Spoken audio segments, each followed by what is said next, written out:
რუსული ინოვაცია, უცნაური, ძველი არსება. ქვეყანა რეალურად არაფერს იგონებს. ამის ნაცვლად ის უყურებს რას ქმნიან სხვები და ამბობს: მოდით იგივე გავაკეთოთ, ოღონდ უფრო ცუდად. და ხომ იცით, უკრაინის საზღვაო დრონები რუსეთის ეგრეთ წოდებული გამომგონებლების ახალი სამიზნე გახდა. რუსეთმა დაინახა უკრაინაების წარმატება დრონებით შავ ზღვაში. ამიტომაც ააშენა ბაზა და ამ ბაზაში იყო რაღაც, რაც რუსეთს ნამდვილად ეგონა, რომ საზღვაო ომის ბალანსს შეცვლიდა.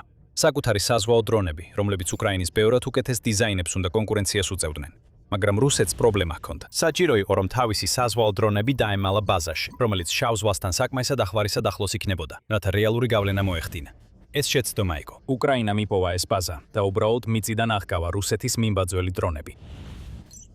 ეუპატორიასთან ახლოს მდებარეობს სნეჟნა. ეს რუსეთის ყველაზე შთამბეჭდავი საზღვაო ბაზა. ნამდვილად არ არის ოკუპირებულ ყირიმის ნახევარკუნძულზე. სევასტოპოლი ბევრად უფრო დიდია და სულ ცოტა ხნის წინ იქ იყო განთავსებული საშიში შავი ზღვის ფლოტის მთავარი ბაზა. თუმცა სნეჟნა მნიშვნელოვანია, რადგან იქ იმალება რაღაც, რაც რუსეთს სჭირდება. საზღვაო დრონების ფლოტი გადაყვანილია ამ პატარა ბაზაზე, რუსეთის მცდელობის ფარგლებში, რომ დაიკავოს კონტროლი შავ ზღვასა და აზოვის ზღვაზე. რუსეთს სურს უკრაინის სტრატეგიის გადმოღება. რადგან შავი ზღვის ფლოტი პრაქტიკულად გამოუსადეგარი გახდა, რადგან ფლოტის სამხედრო გემები უზარმაზარი სამიზნეებია უკრაინის საზღვაო დრონებისთვის, რუსეთს სურდა ცეცხლით ებრძოლა. საზღვაო დრონის წინააღმდეგ. როგორც ყოველთვის, რუსეთი ცდილობდა დაეწია და უკრაინის გეგმები გადაეწერა, მაგრამ ფიქრობდა, რომ თუ შეძლებდა სნიჟნას დაცვას, შეძლებდა შეექმნა ბაზა, რომელიც სავსე იქნებოდა საზღვაო დრონებით და მათი გამოყენებით კვლავ დაებრუნებინა კონტროლი. უკრაინას ამაზე თავისი სათქმელი ჰქონდა. 30 ივლისს უკრაინის უპილოტო სისტემების ძალებმა, ანუ SPS-მ, გამოაცხადა, რომ რუსულ ბაზაზე გამანადგურებელი დარტყმა მიაკეთა. Telegram-ზე წარმატების გამოცხადებისას, როგორც ხშირად აკეთებს, SPS-ის ენერგიულმა მეთაურმა რობერტ ბროვდიმ გაამხილა, რომ თავდასხმისთვის პასუხისმგებელი იყო კიროვის ბატალიონის ოპერატორები. კიროვს განსაკუთრებული რეპუტაცია აქვს. ის უკრაინის ერთ-ერთი ყველაზე საიდუმლო ბატალიონია. კიროვი მოქმედებს უსაფრთხოების უმკაცრესი პროტოკოლებით. წევრებს აკრძალული აქვთ ალკოჰოლის სმა და არ აქვთ უფლება ვინმეს უთხრან, სად მსახურობენ, ან რას აკეთებენ. მათთვის პოლიგრაფის ტესტებიც კი ტარდება. რეგულარულად ამოწმებენ კიროვის წევრებს და უზრუნველყოფენ, რომ ისინი იცავენ მათთვის მინიჭებულ მკაცრ საიდუმლოებებს. ეს საიდუმლოება შედეგს იძლევა. კიროსის საქმიანობის შესახებ მხოლოდ მაშინ ვიგებთ, როცა ჯგუფის დართმების შედეგებს ვხედავთ, მანამდე არასდროს. გეგმის თითოეული დეტალი საიდუმლოდ ინახება და მხოლოდ ცეცხლი და განადგურება, რომელსაც კიროსი ტოვებს უკან, აჩვენებს, რას აკეთებდა ბატალიონი. ასე მოხდა სნიჟნაშიც. კიროსმა დარტყმა მიაყენა და ყირიმის ერთ-ერთი მთავარი საზღვაო დრონების პორტი დაიცვა. ოპერაციის დიდი ნაწილი ჯერ კიდევ საიდუმლოდ რჩება. ზუსტად არ ვიცით რუსეთის რომელი დრონები ჩამოვარდა, თუმცა მალე ვივარაუდებთ. მაგრამ ბროუდის დადასტურების გარდა გვაქვს რამდენიმე ვიდეო კადრი.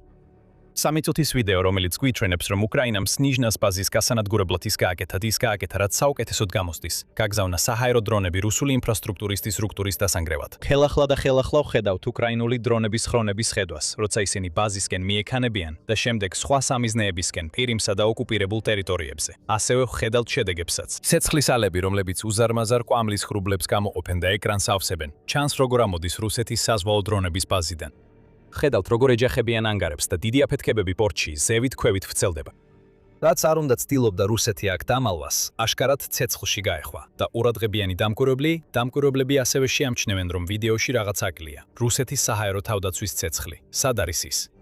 არავინ იცის, მაგრამ ვიდეოში აშკარად ჩანს ტრასირების ცეცხლის სრული არარსებობა, რასაც ხშირად ვხედავთ ასეთ კადრებში და არც ერთი ნიშანი იმ რაკეტებისა, რომლებსაც რუსეთი ჩვეულებრივ უშვებს უკრაინის დრონების გასანადგურებლად. ჩვენ ვერ ვიტყვით ზუსტად, რომ კიროს თავისუფალი გზა აქვს რუსეთის ყირიმის საზღვაო დრონების ბაზამდე, მაგრამ როგორც ჩანს, რასაც ვხედავთ, არის იზოლაციის სტრატეგიის შრატეგი, შედეგი, რომელსაც უკრაინა 2026 წლის დიდი ნაწილის განმავლობაში მისდევდა. შესაძლოა საჰაერო თავდაცვის ცეცხლი არ არის, იმიტომ რომ რუსეთს ყირიმში დარჩენილი სისტემები იმდენად შეზღუდული აქვს, რომ მათ ვერ გაიმეტა საზღვაო დრონების ბაზისთვის. თუნდაც რუსეთს ქონოდა თავდაცვის საშუალებები, რომლებსაც ბაზაზე გაგზავნიდა, შესაძლოა იქამდე მიტანა ვერ შეძლებოდა. საწვავის კრიზისი, რომელიც ყირიმს უკრაინის იზოლაციის სტრატეგიის გამო აწუხებს, რუსეთს ართულებს საჰაერო თავდაცვის სისტემების საჭირო ადგილამდე ტრანსპორტირებას, როგორც უკრინფორმა 14 ივლისს განაცხადა. შესაძლოა აქ კი ქონოდა მნიშვნელობა რუსეთს, რომ გაეგო კიროვის ბატალიონის გეგმის შესახებ. დარტყმები ალბათ მაინც მოხდებოდა. ამას შეიძლება ვერასდროს გავიგოთ. და ეს არის კიროვის არსი. ნებისმიერი ინფორმაცია, რომელსაც ვიგებთ იმის შესახებ, რას, როგორ ან როდის ურტყამს ეს ბატალიონი, საზოგადოებისთვის ფრთხილად ვრცელდება და ბატალიონი არასდროს გასცემს იმაზე მეც, ვიდრე სურს, რომ სოფლიო მიცოდეს. ერთადერთი მიზეზი, რის გამოც საერთოდ ვიცით ამ დარტყმის შესახებ ისაა, რომ კიროვს აშკარად სურდა რუსეთისთვის გზავნილი გადაეცა. შენ ვერ დამალავ შენ საზღვაო დრონებს, პუტინ. კიროვმა იცის სად არიან ისინი და ნებისმიერ დროს შეუძლია დართმა. რაც შეეხება იმას თუ რას დაარტყა კიროვმა სნიჟნაში, რამდენიმე რამ ზუსტად ვიცით. ვიდეოში ჩანს როგორ ურტყამენ ძლიერად ანგარებს. სავარაუდოდ ეს ანგარები სავსე იყო საზღვაო დრონებით, რომლებიც რუსეთს საბოლოოდ შავ ზღვასა და აზოვის ზღვაში უნდა გაეშვა. რაც შეეხება იმას, რა შეიძლებოდა ყოფილიყო ეს დრონები, მხოლოდ ვარაუდი შეგვიძლია. იმაზე დაყრდნობით რაც ვიცით რუსეთის მიმბაძოლურ პროგრამასა და მის მიერ წარმოებულ საზღვაო დრონებზე. შესაძლოა უკრაინამ ორკანები გაანადგურა. ეს პატარა საზღვაო დრონები გავს იმ დრონებს, რომლებიც უკრაინამ თავდაპირველად განათავსა შავ ზღვაში და მიიჩნევა, რომ ისინი დაახლოებით 100 ლიტრიანი ტვირთის გადატანას შეძლებენ. ან იქნებ რუსეთი გატრანის საზღვაო დრონებს ინახავდა სნიჟნაში. ეს ალუმინის საზღვაო დრონები, რომლებიც ძრავებს მეტალში ახვევენ, ინფრაწითელი კვალის დასაფარად, ნანახია კორპუსზე დამონტაჟებული ტყვიან ფქვევებით. ბაბუაწვერა, რომლის სიჩქარე 43 კვანძია და ტვირთი 600 კილოგრამს აღწევს. შესაძლოა სნიჟნაშიც იყო, ისევე როგორც მურაინა, 300S, რომელიც ძირითადად რუსეთის ვერსია უკრაინის მაგურა მაგიურა, V5-ისა. თუმცა ცნობილია, რომ მას ტორპედოებითაც შეიარაღება შეუძლია. უკრაინა კმაყოფილი იქნებოდა სნიჟნაში ამ ტიპის ნებისმიერი საზღვაო დრონის განადგურებით. ვინ იცის, შეიძლება ყველა მათგანი გაანადგურა. ერთადერთი გზა რომ გავიგოთ არის თუ უკრაინა გაავრცელებს ინფორმაციას ერიმში რუსეთის საზღვაო დრონების ბაზაზე თავდასხმის შედეგზე პირველადი განცხადების შემდეგაც. რუსეთი ამას მტკივნეულად განიცდის. რაც ახლა სნიჟნაში მოხდა, პუტინისთვის და მისი შავი ზღვის არენაზე დომინირების არტყენის სურვილისთვის დიდი დართმა იყო, რომელიც დიდი ხანია მის კონტროლს აღარ ექვემდებარება. იმიტატორები ახლახან გაანადგურეს, მაგრამ სანამ ავხსნით, რატომ არის ეს მნიშვნელოვანი და რატომ ცდილობდა რუსეთი ასე გამალებით უკრაინას დასწეოდა საზღვაო დრონების მიმართულებით, შეგახსენებთ, რომ თქვენ უყურებთ სამხედრო შოუს. თუ მოგწონთ ჩვენი არხის კონტენტი, არ დაგავიწყდეთ გამოწერა და შეტყობინებების ჩართვა, რომ ნახოთ კიდევ მეტი ანალიტიკური ვიდეო, როგორიც ეს არის. ეხლა შეიძლება გაიფიქროთ, რატო შეიწუხებდა რუსეთი თავს საერთოდ საზღვაო დრონების აშენებით. საბოლოოდ რუსეთს ხომ შავი ზღვის ფლოტი ჰყავს. სანამ პუტინი დაიწყებდა თავის შეჭრას, ეს ფლოტი, რომელსაც როგორც მიიჩნეოდა, 40 საბრძოლო გემი და 7 წყალქვეშა ნავი ჰყავდა, ერთ-ერთ ყველაზე მნიშვნელოვან რესურსად ითვლებოდა რუსეთისთვის. ეს ფლოტი უზრუნველყოფდა კონტროლს შავ ზღვაზე კონტროლს და უკრაინა ამას ვერაფერს მოუხერხებდა. რუსეთი თავისი ქედმაღლობით ფიქრობდა, რომ უკრაინას საზღვაო ბრძოლაში არაფერი შეეძლო. საერთოდ რა ქონდა მას? რამდენიმე საპატრულო გემი და ნაღმსაწინააღმდეგო ხომალდი. ეს არაფერია შავი ზღვის ფლოტის ძლიერებასთან შედარებით. თავისი საბრძოლო გემებით რუსეთი გააკონტროლებდა შავ ზღვას, რაც მის ჯარებსა და ტექნიკას მისცემდა მარტივ საზღვაო გზას უკრაინაში შესასვლელად, ასევე შესაძლებლობას ხელი შეეშალა უკრაინისთვის შავი ზღვის წყლებიდან მარცვლეულის ექსპორტის მცდელობებისთვის. ასე იყო დაგეგმილი. ყოველ შემთხვევაში 2026 წელს ვიცით, რომ რუსეთის გეგმა არ გამოვიდა. პატარა ქვეყანამ, რომელსაც ფლოტი არ ჰყავდა, შავი ზღვის ფლოტი სასტიკად დააზარა. 2024 წლის ზაფხულისთვის ამ ფლოტის დაახლოებით მესამედი განადგურებული იყო. მიუხედავად იმისა, რომ რუსეთის მრავალი სამხავალი სამხედრო ხომალდი უკრაინის დარტყმებს დაექვემდებარა, უკრაინას ჯერ კიდევ არც ერთ სამხედრო ხომალდი არ ჰყავდა მოქმედებაში. მაგრამ რაც ჰქონდა იყო რაკეტები, როგორიცაა Storm Shadow, რომელიც დასავლელმა მოკავშირეებმა მიაწოდეს მზარდი საჰაერო დრონების მარაგი და რა თქმა უნდა საზღვაო დრონები. ეს დრონები, რომელთა განვითარებაც უკრაინამ 2022 წლის გაზაფხულზე დაიწყო, შავი ზღვის რეგიონში თამაშის წესების შესვლის შეცვლის მიზეზი გახდა. პირველი, რომელმაც ყურადღება მიიპყრო, იყო მაგურა, V5, რომელსაც შეუძლია 300 კილოგრამამდე ასაფეთქებელი ნივთიერების გადატანა. და ომის განმავლობაში კამიკაძე თავდასხმები განახორციელა რუსულ სამხედრო გემებზე. სხვა ინოვაციებიც მოჰყვა. Sea Baby-ს ახლა უზარმაზარი მოქმედების რადიუსი აქვს 1500 კილომეტრამდე და შეუძლია 2000 კილოგრამიანი ტვირთის გადატანა. მას ასევე შეუძლია ნაღმების ჩამოკრა და შეიძლება გამოიყენოს როგორც საჰაერო დრონების დედაგემად. Moby Dick-ით უკრაინას აქვს მოდულური საზღვაო დრონის პლატფორმა, რომელსაც უამრავი სხვადასხვა დანიშნულება აქვს, დაზვერვიდან შეტევამდე. უკრაინას ტრადიციული საზღვაო ფლოტი არ სჭირდებოდა. მას შეეძლო რუსეთის უზარმაზარი და ნელი გემების დამარცხება პატარა და სწრაფი დრონებით, რომლებიც ძალიან რთულად აღმოსაჩენია და სასიკვდილოა, როცა სამიზნის სიახლოვეს მიდიან. უკრაინის საზღვაო დრონებმა შავი ზღვის ფლოტი დაამარცხეს. ეს ფლოტი იძულებული გახდა ტრადიციული ბაზა დაეტოვებინა და ახლა რუსული სამხედრო გემები ძალიან იშვიათად ჩნდებიან შავ ზღვასა და აზოვის ზღვაში. რუსეთის მთელი საზღვაო სტრატეგია შეიცვალა და ეს ყველაფერი უკრაინის დამსახურებაა, რომელმაც ასიმეტრიული მიდგომა აითვისა, რომლის ბირთვით საზღვაო დრონებია. უკრაინა შავი ზღვის ფლოტით არ შემოფარგლულა. ახლა როცა რუსეთს ეშინია თავისი სამხედრო გემების გაგზავნა იმ ერთადერთ ადგილას, სადაც მათ ომზე გავლენის მოხდენა შეუძლიათ, უკრაინამ თავისი საზღვაო დრონებით შტლის ფლოტისკენ მიმართა. ივლისში უკრაინის უსაფრთხოების სამსახურმა საზღვაო დრონის გამოყენებით შავი ზღვის ნავთობის ტანკერი ალვარო გაანადგურა. ეს დრონები ასევე მნიშვნელოვანი იყო რუსეთის ჩრდილის ფლოტზე ფართო შეტევისას შავ ზღვასა და აზოვის ზღვაში. ივლისის ბოლოსთვის სამკვირიანი კამპანიის განმავლობაში ამ გემებიდან 200-ზე მეტი წყობრიდან გამოვიდა. ყველა მათგანი არ დაზიანებულა საზღვაო დრონებით, მაგრამ საკმარისი რაოდენობა დაზიანდა, რაც კიდევ ერთხელ უმტკიცებს რუსეთს, რომ საზღვაო ომი სულ მცირე უკრაინაში, თუ არა მთელი დარჩენილი საუკუნისთვის გარდაიქმნა. აღარ აქვს მნიშვნელობა გემების ან ფლოტის ზომას. საზღვაო დრონებმა ყველაფერი შეცვალეს და რუსეთმა წესი იწის. ეს ისევ სნიჟნაში გვაბრუნებს. ამ ყირიმის ბაზის არსებობა თავად რუსეთის აღიარებაა იმისა, რომ უკრაინა საზღვაო ომში იმარჯვებს. შავი ზღვის ფლოტი თითქმის usარგებლო გახდა. რუსეთის ერთადერთი გზა ახლა კონკურენციისთვის არის საკუთარი საზღვაო დრონების შექმნა, რომლებსაც იმედოვნებს, რომ უკრაინის შესაძლებლობებს გაუტოლებს. უფრო ფართო გეოპოლიტიკურ კონტექსტში რუსეთის მიერ უკრაინის სტრატეგიის გადაღება შემაშფოთებელია. მიუხედავად იმისა, რომ სხვა ქვეყნებმა დაიწყეს საზღვაო დრონების შექმნა, ისინი რუსეთისგანაც ბევრად ჩამორჩებიან და უკრაინისგან კი კიდევ უფრო მეტად. მაგალითად, დანიამ თავისი სეილ დრონები ბალტიის ზღვის დასაცავად გაგზავნა, ხოლო აშშ-ში დაიწყო თავისი კორსაირის საზღვაო დრონის გამოყენება ირანთან ომში. თუმცა ის ფაქტი, რომ რუსეთი უკრაინას ეწევა, ნიშნავს, რომ ამ ტექნოლოგიაში ის დასავლეთის უმეტეს ქვეყანაზე წინ არის. როგორც საზღვაო სტრატეგიის ცენტრმა მარტის ანგარიშში გააფრთხილა, მოსკოვი ახლა იყენებს ზედაპირული და ღრმა ზღვის პლატფორმების მზარდ ნაზავს, რომლებიც განკუთვნილია როგორც დაზორვისთვის, ასევე ზღვის ფსკერზე სამუშაოდ და სამხედრო ოპერაციებისთვის. მიუხედავად იმისა, რომ ეს პლატფორმები შეიძლება გამოიყენონ მთელ მსოფლიოში, მათი ძირითადი ოპერაციული გარემოებია არქტიკა, ჩრდილოეთ ატლანტიკა და ბალტიის ზღვა. ეს ყველაფერი კარგია რუსეთის მომავლისთვის, თუ ვივარაუდებთ, რომ უკრაინის შემდეგ მას მომავალი ექნება, მაგრამ ამ ეტაპზე ეს ბევრს არაფერს ნიშნავს. არსებობს მიზეზი, რატომაც რუსეთის ზღვის დრონების უმეტესობა შორს მოქმედებს შავი ზღვისგან და ჩვენ სწორედ ეს მიზეზი ვნახეთ 30 ივლისს. თუ რუსეთს საერთოდ უნდა კონდეს შანსი, ზღვის დრონების მიმართულებით ძალები გაათანაბროს, პირველ რიგში მას უნდა შეეძლოს ამ დრონების საიმედოდ განთავსება ყირიმისა და უკრაინის გარშემო წყლებში. ამას კი ვერ ახერხებს. სნიჟნაში ამოსული ალი ამის მტკიცებულებაა. როგორც კი უკრაინა რუსული საზღვაო დრონების ბაზას აღმოაჩენს, მაშინვე უპასუხებს თავის თავისი დრონების გაგზავნით, რათა ეს ბაზა გაანეიტრალოს. ასე რომ, რუსეთის ეგრეთ წოდებული ინოვატორები შეიძლება ცდილობენ უკრაინის მაგალითის გადაღებას, რათა საზღვაო დრონები მოსკოვში მიიყვანან. მაგრამ ყოველ ჯერზე, როცა ცდილობენ უკრაინის ქმედებებში ჩაიხედონ, მორიგი სილა ხვდებათ. ეს პოლოსილა კიდევ უფრო დიდი იყო, ვიდრე ზედაპირზე ჩანს. სნეჟნაიაზე დარტმა მხოლოდ ივლისის მთავარი მოვლენა იყო, თვეში როცა SPSM 50000-3 მიზნე დაარტყა და ეს იყო იმ დრის მთავარი ამბავი, როცა დარტყმები ბევრად სცილდებოდა ყირიმსა და რუსეთის საზღვაო დრონების ბაზას. იმავე ღამეს SPS-ის დრონებმა იპეტრის რადარის სადგურზე იალტაში, რომელიც ასევე ყირიმშია, რადიოგამჭვირვალე თავშესაფრებზე დაატეხეს თავს. კიროვი იმ დარტყმაზეც იყო პასუხისმგებელი, იუწყება ევრომაიდანის პრესა. უკრაინამ ასევე გაანადგურა Buk M3-ის საჰაერო თავდაცვის სისტემა დონეცკის ოლქში, როდესაც ის დაბალ პლატფორმაზე გადაჰქონდათ. ასევე განახორციელა შეტევა ოკუპირებულ დონეცკის აეროპორტზე, რომელსაც რუსეთი იყენებს შაჰედის ტიპის დარტყმითი დრონების შესანახად და გასაშვებად. ივანივკაში, ზაპოროჟიეს ოლქში, SPS-ის ნემესისის ბრიგადამ გაანადგურა P-18-ის რადარის სადგური. იმავე ბრიგადამ ასევე დაარტყა Sopka 2-ის კომპლექს ფიოდოროვკაში და Nebo SVU სისტემას რუსკი კოლოდეთში, რომლებიც ახლა რუსეთის როსტოვის ოლქშია. ასე რომ SBS-ისთვის ნაყოფიერი ღამე იყო. ზღვის დრონების გარდა უკრაინამ კიდევ რამდენიმე რადარი და საჰაერო თავდაცვის სისტემა გაანადგურა, რომლებიც რუსეთის სულ უფრო მცირდებადი საჰაერო თავდაცვის ქსელის ნაწილი იყო. თქვენ იცით, ეს რას ნიშნავს მომავალისთვის.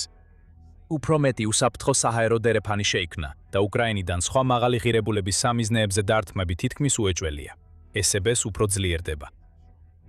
ეს ცუდი ამბავია რუსეთისთვის, თუ ის გეგმავს კიდევ მეტი თავისი მიმბაძველი ზღვის დრონის გაგზავნას ყირიმში. ამის ნახვის შემდეგ შეგვიძლია ერთი უდაო დასკვნა გამოვიტანოთ. უკრაინა შავ ზღვაში რუსეთთან საზღვაო ომს იგებს და სხვაობა ძალიან დიდია. ამ მდგომარეობაში მხოლოდ რუსეთია დამნაშავე. ზუსტად ასეა, მას შემდეგ რაც პუტინმა თავისი შეჭრა დაიწყო. რუსეთს როგორც ჩანს გონია, რომ ზომასა და თითქოს ძალაზე მეტი მნიშვნელობა აქვს, ვიდრე სტრატეგიას. უკრაინა კი მუდმივად ამტკიცებს, რომ რუსეთი ცდება.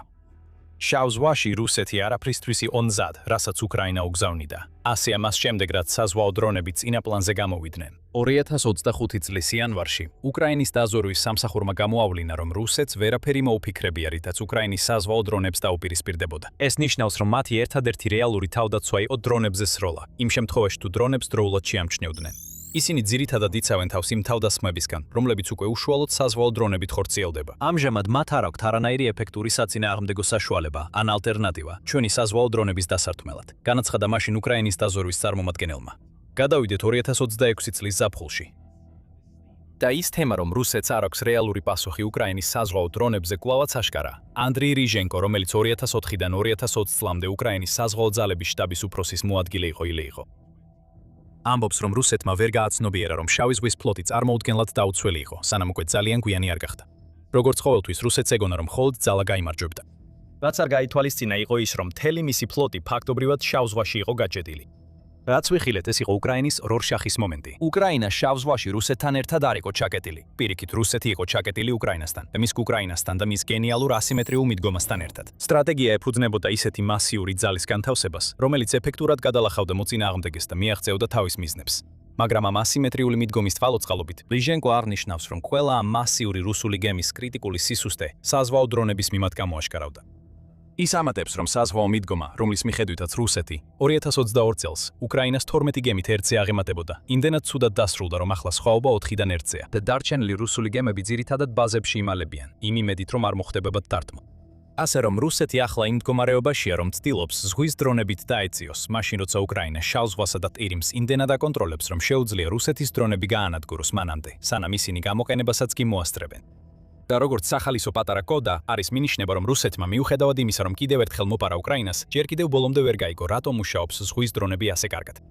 27 ივლისის ანგარიში The Insider-მა გამოავლინა, რომ რუსეთი მუშაობს უზარმაზარ ზღვის დრონზე, რომელსაც შეუძლია 500 მეტრიკული ტონა წყლის გადაადგილება, რაც ფაქტობრივად მას რუსული სარაკეტო ნავის ზომისას ხდის. რუსეთის საზღვაო ძალების მთავარსარდალი ალექსანდრ მოსაევი უკვე გამოჩნდა რუსულ ტელევიზიაში, რათა პროექტით მოეწონებინა თავი. მან დეტალები არ გაამჟღავნა. მაგალითად, რამდენი ეხირება დრონი, ვინ აშენებს მას, როდის გაეშვება ან როგორ აპირებს რუსეთი მის მართვას. მაგრამ ეს სრულიად რეალურია, მეგობრებო. ენდეთ მოსაევს, ეს იქნება პირველი ასეთი ტიპის ხომალდი, ამბობს რუსი მთავარსარდალი. არსებობს მიზეზი, რატომაც უკრაინას მსგავსი რამ არ უცდია. საომარი ხომალდის ზომის საზღვაო დრონი უზარმაზარი სამიზნეა, რომელსაც გაცილებით პატარა დრონები ჩაძირავენ, თუ ოდესმე შავ ზღვაში შესვლას შეეცდება. რასაც რუსეთი აცხადებს, რომ აშენებს, არის უპილოტო ვერსია იმ ხომალდებისა, რომლებიც უკეთ-უკეთ დამარცხდნენ უკრაინასთან. ისევ და ისევ ეს არის რუსეთი, რომელიც იმავე შეცდომას უშვებს, რაც არაერთხელ დაუშვია უკრაინაში. რუსეთში ყოველთვის ფიქრობენ, რომ რაც უფრო დიდია, მით უკეთესია. გარდა ამისა, უზარმაზარი საზღვაო დრონი კარგად გამოიყურება, როცა პუტინს წარუდგენენ, თუნდაც ტაქტიკურად არანაირი მნიშვნელობა არ ჰქონდეს იმ ომისთვის, რომელსაც რუსეთი ახლა აწარმოებს. ყველაზე სასაცილო ის არის, რომ ეს მომავალი დრონი, თუ საერთოდ რეალურია, არის ერთადერთი ნამდვილი მაგალითი რუსული ინოვაციისა, რაც კი აქამდე გვინახავს საზღვაო დრონების სფეროში. და ის იმდენად უაზროა უკრაინის ომის კონტექსტში, რომ შეიძლება საერთოდ არ არსებობდეს კიდეც. ასე რომ, კარგი მუშაობა რუსეთის საზღვაო ფლოტო. სანამ მასაევი საუბრობს საზღვაო დრონზე, რომლის დასრულებაც შეიძლება წლები დასჭირდეს, რუსეთი უყურებს, როგორ იწვის ბაზა, სადაც დრონებია, რომლებიც რეალურად შეიძლება გამოსადეგი იყოს. კიროვი ისევ მოქმედებს. უკრაინის უზარმაზარი საზღვაო დრონების უპირატესობა შავ ზღვაში კვლავ რჩება. აშშ-მ პოლონეთს ახლახან სერიოზული გაფრთხილება გაუგზავნა. რუსეთის შეჭრა ნებისმიერ მომენტშია მოსაოდნელი. როდესაც ვლადიმერ პუტინი კიდევ უფრო ღრმად ეშვება იმ სიგიჟეში, რომელიც უკრაინაში მისი სრული მარცხით არის გამოწვეული. ის ეძებს ყველაფერს, რაც დაეხმარება ძალაუფლების შენარჩუნებაში. მისი გამოსავალია, რომ ნატო ახალ მტრად გამოაცხადოს. და ახლა ის რაღაც ბნელს გეგმავს, რასაც არავარავინ ელოდა ასე მალე. პუტინი ფიქრობს, რომ პოლონეთზე თავდასხმა ყველაფერს მოაგვარებს. პუტინი ცდება, ეს მისი ბოლო სულელური შეცდომა ექნება. 3 ივლისს გავრცელდა ინფორმაცია. აშშ-მ პოლონეთს გააფრთხილა, რომ რუსეთი პოლონეთის ტერიტორიაზე შეიარაღებულ პროვოკაციას გეგმავს და ეს პროვოკაცია მალე მოხდება. The Telegraph იუწება, რომ ეს ინფორმაცია მოდის წყაროებიდან, რომლებიც მჭიდროდ თანამშრომლობენ პოლონეთის პრეზიდენტ კაროლ ნავროცკისთან და ჩანს, რომ რუსეთის თავდასხმა პოლონეთის კრიტიკულ ინფრასტრუქტურას მიემართება. თავარი კითხვა ისაა, როგორ განახორციელებს რუსეთი თავის თავდასხმას. ზოგიერთი ფიქრობს, რომ რაკეტები და დრონები პოლონეთში შეაღწევენ უკრაინის გვერდის ავლით, რათა სამხედრო ობიექტებს დაარტყან. სხვები მიიჩნევენ, რომ სახმელეთო შეჭრაც შესაძლებელია, შესაძლოა ბელარუსის დახმარებით და ასევე რუსეთის კალინინგრადის ექსკლავის ჩართვით. ერთი რამ აშკარაა, რუსეთი რაღაც ბნელის ჩასადენად ემზადება. რატო უნდა დაესხას პუტინი პოლონეთს მაშინ, როცა უკრაინაში ომში, რომელსაც ჯერ კიდევ აგებს, ჩართულია სადაო საკითხია. თუმცა როგორც ჩანს, რუსეთის ლიდერი უფრო პროვოკაციას ცდილობს, ვიდრე სრულმასშტაბიან შეჭრას. ეს მისთვის ჩვეულებრივი ტაქტიკაა. იდეა ისაა, რომ დაძაბულობა გაამწვავოს და პანიკა გამოიწვიოს უფრო დიდი რაღაცის წინ, და ეს არის ტაქტიკა, რომელსაც პუტინი არაერთხელ იყენებდა. შეგიძლიათ თქვათ, რომ რუსეთის თავდაპირველი აგრესიული ქმედებები უკრაინაში 2014 წელს მსგავსი პროვოკაცია იყო, რომელიც წინ უძღოდა სრულმასშტაბიან შეჭრას, რაც 8 წლის შემდეგ მოხდა. იდეა ისაა, რომ დაარტყას და ამავე დროს უცოდინარობა მოიმიზეზოს, რითაც აიძულებს საპასუხო რეაგირებას, რის შემდეგაც რუსეთის პროპაგანდის მანქანა გამართლებების ცვენას იწყებს. ჯერ არ ვიცით, ეს თუ არის პუტინის გეგმა, მაგრამ რაც ნამდვილად ვიცით, არის ის, რომ ნატოს შიგნით ბევრი თვლის, რომ რუსეთი ბევრად უფრო ფართომასშტაბიანი ბრძოლისთვის ემზადება, ვიდრე ის, რასაც უკრაინაში ვხედავთ. და ეს მზადებები შეიძლება უფრო მალე დასრულდეს, ვიდრე ვინმე სურს. გერმანიის გენერალ-ლეიტენანტმა და არმიის ინსპექტორმა კრისტიან ფროიდინგმა უკვე გააფრთხილა, რომ რუსეთი 2029 წლისთვის მზად იქნება ნატოს პარტნიორ ქვეყანაში შეჭრისთვის. თუ პოლონეთზე თავდასხმა მოხდება, რუსეთი გრაფიკზე 3 წლით ადრე იქნება. ან შეიძლება ის სრული შეჭრისთვის ემზადებოდეს, რომელიც რამდენიმე წლის შემდეგ განხორციელდება. პოლონეთი აშშ-ს გაფრთხილებას უკიდურესად სერიოზულად ეკიდება. გაფრთხილების შემდეგ პოლონეთის პრემიერ-მინისტრმა დონალდ ტუსკმა განაცხადა, რომ მის ქვეყანას სერიოზული პრობლემა აქვს. არ მინდა ვინმე შევაშინო, მაგრამ მომავალი თვეები შეიძლება მართლაც კრიტიკული იყოს. ასევე ომის ხასიათის ცვლილების გამო ეს შეშფოთება განსაკუთრებით შესამჩნევია ბალტიისპირეთის ქვეყნებში, განაცხადა ტუსკმა. მან მიანიშნა, რომ რუსეთისგან მომდინარე საფრთხე უფრო ფართოა, ვიდრე ამას აშშ-ის გაფრთხილება მიანიშნებს. პრობლემა მხოლოდ პოლონეთს არ აქვს, მთელ ბალტიის რეგიონს რუსეთთან გამკლავება მოუწევს თუ ის შეჭრას გადაწყვეტს. თუმცა ტუსკმა ასევე აღნიშნა, რომ პანიკა ამჟამად პოლონეთში არ სუფევს. მოდით არ შეგვეშინდეს. ჩვენ ვემზადებით სხვადასხვა სიტუაციისთვის, მაგრამ ვერ ვიგნორირებთ მათ.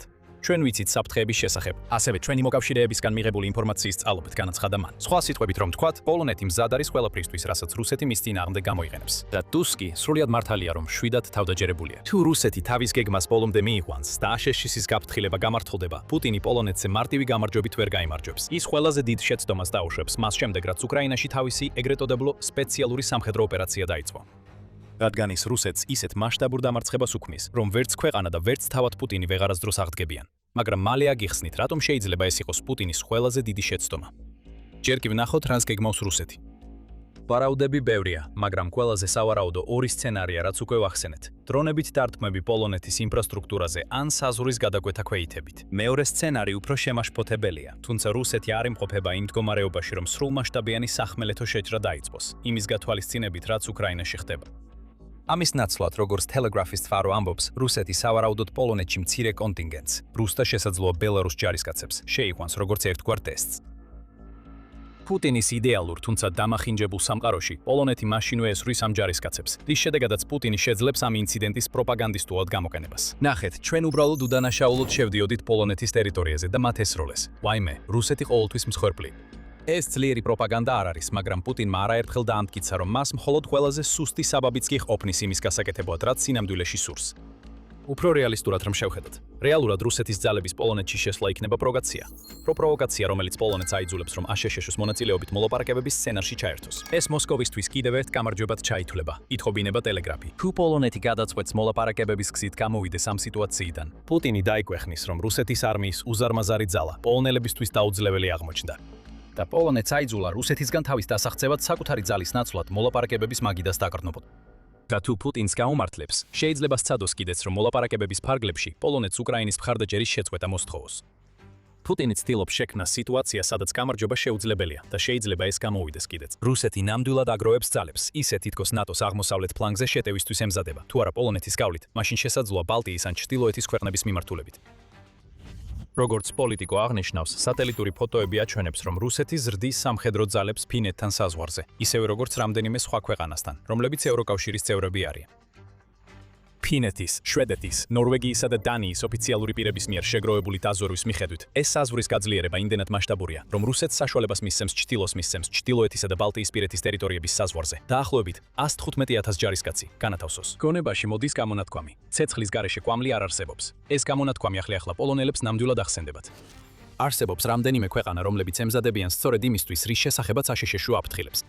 მაგალითად, პოლონეთი ერთ-ერთია იმ ქვეყნების შორის, ფინეთთან და ბალტიის სამ სახელმწიფოსთან, ესტონეთთან, ლატვიასთან და ლიტვასთან ერთად, რომლებმაც გამოეთიშეს ოტავის კონვენციას, რომელიც გრძალავს ქვეით საწინააღმდეგო ნაღმების გამოყენებას. ყველა ეს ქვეყანა ამტკიცებს, რომ რუსეთს ეს კონვენცია არასდროს მოუწერია და ის იყენებს ამ ტიპის ნაღმებს უკრაინაში. ამიტომ სამართლიანად მიაჩნიათ, რომ ეს ნაღმები რუსების წინააღმდეგ გამოსაყენებლად ხელთ კონდეთ, განსაკუთრებით იმ ჯარისკაცების წინააღმდეგ, რომლებიც მათი საზღვრების გადაკვეთას აპირებენ. საფეთქებლების გარდა პოლონეთი ასევე აშენებს საზღვრის დაცვის სისტემებს, რომლებიც მოიცავს მასიურ ბეტონის ბარიერებს, დრონებს რუსული უპილოტო აპარატების წინააღმდეგ და სენსორებს შემოსული თავდასხმების გამოსავლენად. პოლონეთი უკვე კარგა ხანია ემზადება. პოლონეთს არ სჯერა, რომ პუტინი მხოლოდ თეორიულ საფრთხეს წარმოადგენს. საფრთხე რეალურია. ამას ამტკიცებს აშშ-ის გაფრთხილება და პოლონეთი აპირებს მზად იყოს, თუ სახმელეთო შეჭრა მოხდება. და კიდევ არის დრონებიც.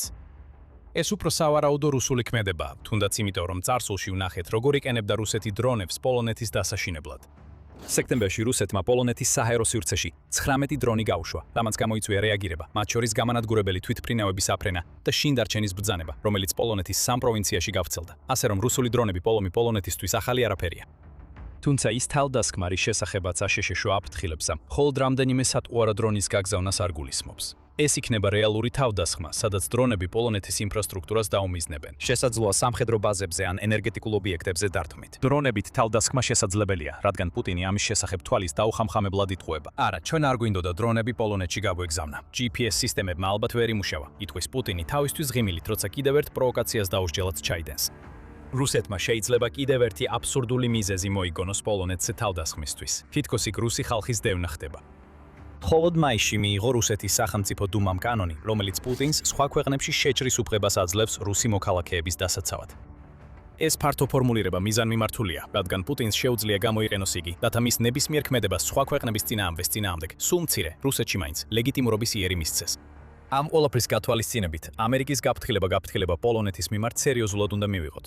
რუსეთმა უკვე შექმნა სამართლებრივი საფუძველი. ის აშენებს სასაზღვრო ობიექტებს და უკვე აქვს კალინინგრადი პოლონეთის საზღვარზე. მზად არის, რომ გამოიყენოს როგორც პლაცდარმი ნებისმიერი სახის შეჭრის ან აგრესიისთვის. მაგრამ აქედან იწყება ცვლილებები. პოლონეთზე თავდასხმა პუტინს შეიძლება გენიოსურ ნაბიჯად მოიჩვენოს. ასე არ არის. ასეთი თავდასხმა იქნება ისეთი მასშტაბის შეცდომა, რომ პუტინს სამუდამოდ მოუღებს ბოლოს. და ახლა გეტყვით რატომ. მაგრამ სანამ ამას გავაკეთებთ, ეს არის სამხედრო შოუ და სწორედ ესეთ ანალიზს გთავაზობთ ყოველ კვირას. გამოიწერეთ არხი და დააწყაპუნეთ შეტყობინების ზარზე, რომ არ გამოტოვოთ ჩვენი ვიდეოები. რატომ იქნებოდა პოლონეთზე თავდასხმა პუტინის ყველაზე დიდი შეცდომა? არსებობს სამი მიზეზი. დავითხოვთ იმით, რომელსაც პუტინი როგორც ჩანს, საკუთარი უმეცრების გამო ვერ აცნობიერებს. პოლონეთი ძლიერ სახელმწიფოს წარმოადგენს და რუსეთის სამხედრო ძალისთვის სერიოზულ საფრთხეს წარმოადგენს. რამდენიმე წუთის წინ პოლონეთის საზღვრის გაძლიერება ვახსენეთ. თუ პოლონეთი მხოლოდ ამას აკეთებდა, პუტინს არ ექნებოდა სანერვიულო თავისი შეჭრის გეგმებზე, მაგრამ ასე არ არის. ამისგან ძალიან შორსაა. პოლონეთი ნატოს ყველაზე დიდი თავდაცვითი ხარჯების მქონე ქვეყანაა. თუ შევადარებთ თავდაცვაზე გაწეულ ხარჯებს მთლიანი შიდა პროდუქტის, ანუ MŠP-ს პროცენტულად. 2026 წელს პოლონეთი თავისი MŠP-ს 4.8%-ს დახარჯავს სამხედრო ძალებზე. რაც უკვე ბევრად აღემატება ნატოს მიერ ადრე დასახულ 2%-იან მიზანს. და 2035 წლისთვის თითქმის მიაღწევს 5%-იან მიზანს, რომელიც ნატომ 2025 წლის სამიტზე დააწესა. პოლონეთი ასევე დიდი მხარდამჭერია უკრაინის რუსეთის წინააღმდეგ ომში. ომის დაწყებისთანავე მან უკრაინას 300 ტანკი გაუგზავნა, ასევე артиლერია, ჯავშან ტექნიკა და კიდევ ბევრი სხვა სახის დახმარება. ნატოს ფარგლებში პოლონეთზე უფრო დიდი არმია მხოლოდ აშტშ-სა და თურქეთს აქვთ და პოლონეთი მილიარდობით დოლარს ხარჯავს თანამედროვე ამერიკულ იარაღზე, რომელიც რუსეთს უკრაინაში სერიოზულ პრობლემებს უქმნის. პოლონეთი ასევე ევროპის ბევრ ქვეყანაზე წინ არის დრონების მიმართულებით. 2026 წლის დასაწყისში პოლონეთმა 1.7 მილიარდი დოლარი გამოყო დრონების საწინააღმდეგო სისტემების განვითარებისთვის. ჯეიმსტაუნის ფონდი ამატებს, რომ პოლონეთი უკვე მიღწეულ წარმატებებზე არ ჩერდება. ქვეყანას აქვს ამბიცია, რომ 2030 წლისთვის ევროპაში სამხედრო თვალსაზრისით ყველაზე ძლიერი გახდეს, რაც იმ მასშტაბური ხარჯების ერთ-ერთი მიზეზია, რასაც ახლა ვხედავთ. პოლონეთი ასევე აქტიურად მუშაობს თავისი სამხედრო ძალების რაოდენობის გაზრდაზე. მისი მიზანია 300,000 მოქმედი სამხედრო მოსამსახურე ჰყავდეს და ასევე 200,000 რეზერვისტი, რაც პოტენციურად 500,000-იან მუდმივ არმიას ნიშნავს. პოლონეთი ცდილობს თავისი საზღვაო ძალების განახლებასაც. მან ხელი მოაწერა ურთიერთგაგების მემორანდუმს, რომლის მიხედვითაც მიიღებს A26 ტიპის წყალქვეშა ნავებს. ამ ყველაფერმა პოლონეთის ეროვნული თავდაცვის მოადგილე მინისტრი პაველ ზალევსკი მიიყვანა იმ აზრამდე, რომ თავისი ქვეყანა ევროპის ყველაზე ძლიერად მიიჩნიოს. ჩვენ გვყავს ყველაზე დიდი სახმელეთო ნატოს არმია ევროპაში და ყველაზე დიდი შესაძლებლობები, ამბობს ზალევსკი და ამატებს. ჩვენ ვსწავლობთ უკრაინის გამოცდილებას. ეს აჩვენებს, რომ ომში მყოფ ქვეყანას უნდა კონდეს ძალიან მოკლე მომარაგების ჯაჭვები, ამიტომ ამ შესაძლებლობაში ვწვდებთ ინვესტიციაციას. ეს ყველაფერი უბრალოდ სიტყვები არ არის. პოლონეთი ძალაზე მხოლოდ სიტყვებით არ ლაპარაკობს, თუ ამას საქმით ვერ ამყარებს. ქვეყანა ძალიან სერიოზულად ეკიდება ევროპის სამხედრო ზესახელმწიფოდ გადაქცევას, რადგან იცის, რომ პუტინის რუსეთისგან მომდინარე საფრთხე ძალიან რეალურია. თუ პუტინი მართლაც შეეცდება შეჭრას, მას ადვილი მოწინააღმდეგე არ ეყოლება. მას დაუპირისპირდება ერი, რომელმაც სწორედ ასეთი სიტუაციისთვის სერიოზული თანხები დახარჯა. ასევე ახალი არმია, რომელიც უპირისპირდება გადაღლილ რუსულ სამხედრო ძალას, რომელსაც გამოცდილი ჯარისკაცები არ ჰყავს. ეს გამოწვეულია უკრაინაში 1.4 მილიონზე მეტი ადამიანის დაკარგვით და აღჭურვილობის დეფიციტით, რომელიც უკრაინაში შეჭრამ გამოიწვია. ჩვენ არ ვამბობთ, რომ რუსეთის შეჭრა პოლონეთში სასტიკი არ იქნება, ნამდვილად იქნება, მაგრამ რუსეთის სამხედრო ძალა დაუპირისპირდება არმიას, რომელიც დიდია, უკიდურესად კარგად არის აღჭურვილი და უკრაინასთან ისეთი მჭიდრო კავშირი აქვს, რომ დრონების ძალას ძალიან სწრაფად შეძლებს გაზრდას. და არის კიდევ ერთი მნიშვნელოვანი დეტალი. პოლონეთი ნატოს წევრია. ეს მეორე მიზეზია, რატომაც პოლონეთზე თავდასხმა პუტინის ყველაზე დიდი შეცდომა იქნებოდა. თუ რუსეთი იმდენად უგუნური აღმოჩნდება, რომ პოლონეთში ჯარებს შეიყვანს, ან პოლონეთის ინფრასტრუქტურაზე დრონებით იერიშს მიიტანს, მაშინ პოლონეთს შეუძლია ის გააკეთოს, რაც აქამდე მხოლოდ ერთმა ქვეყანამ გააკეთა. ნატოს წესდების მეხუთე მუხლი ამოქმედოს. შესაძლოა ნატოს ყველაზე ფუნდამენტური პრინციპი, მეხუთე მუხლი, ამბობს, რომ ნატოს წევრ ქვეყანაზე ნებისმიერი შეიარაღებული თავდასხმა უნდა განიხილებოდეს, როგორც თავდასხმა ყველა წევრზე.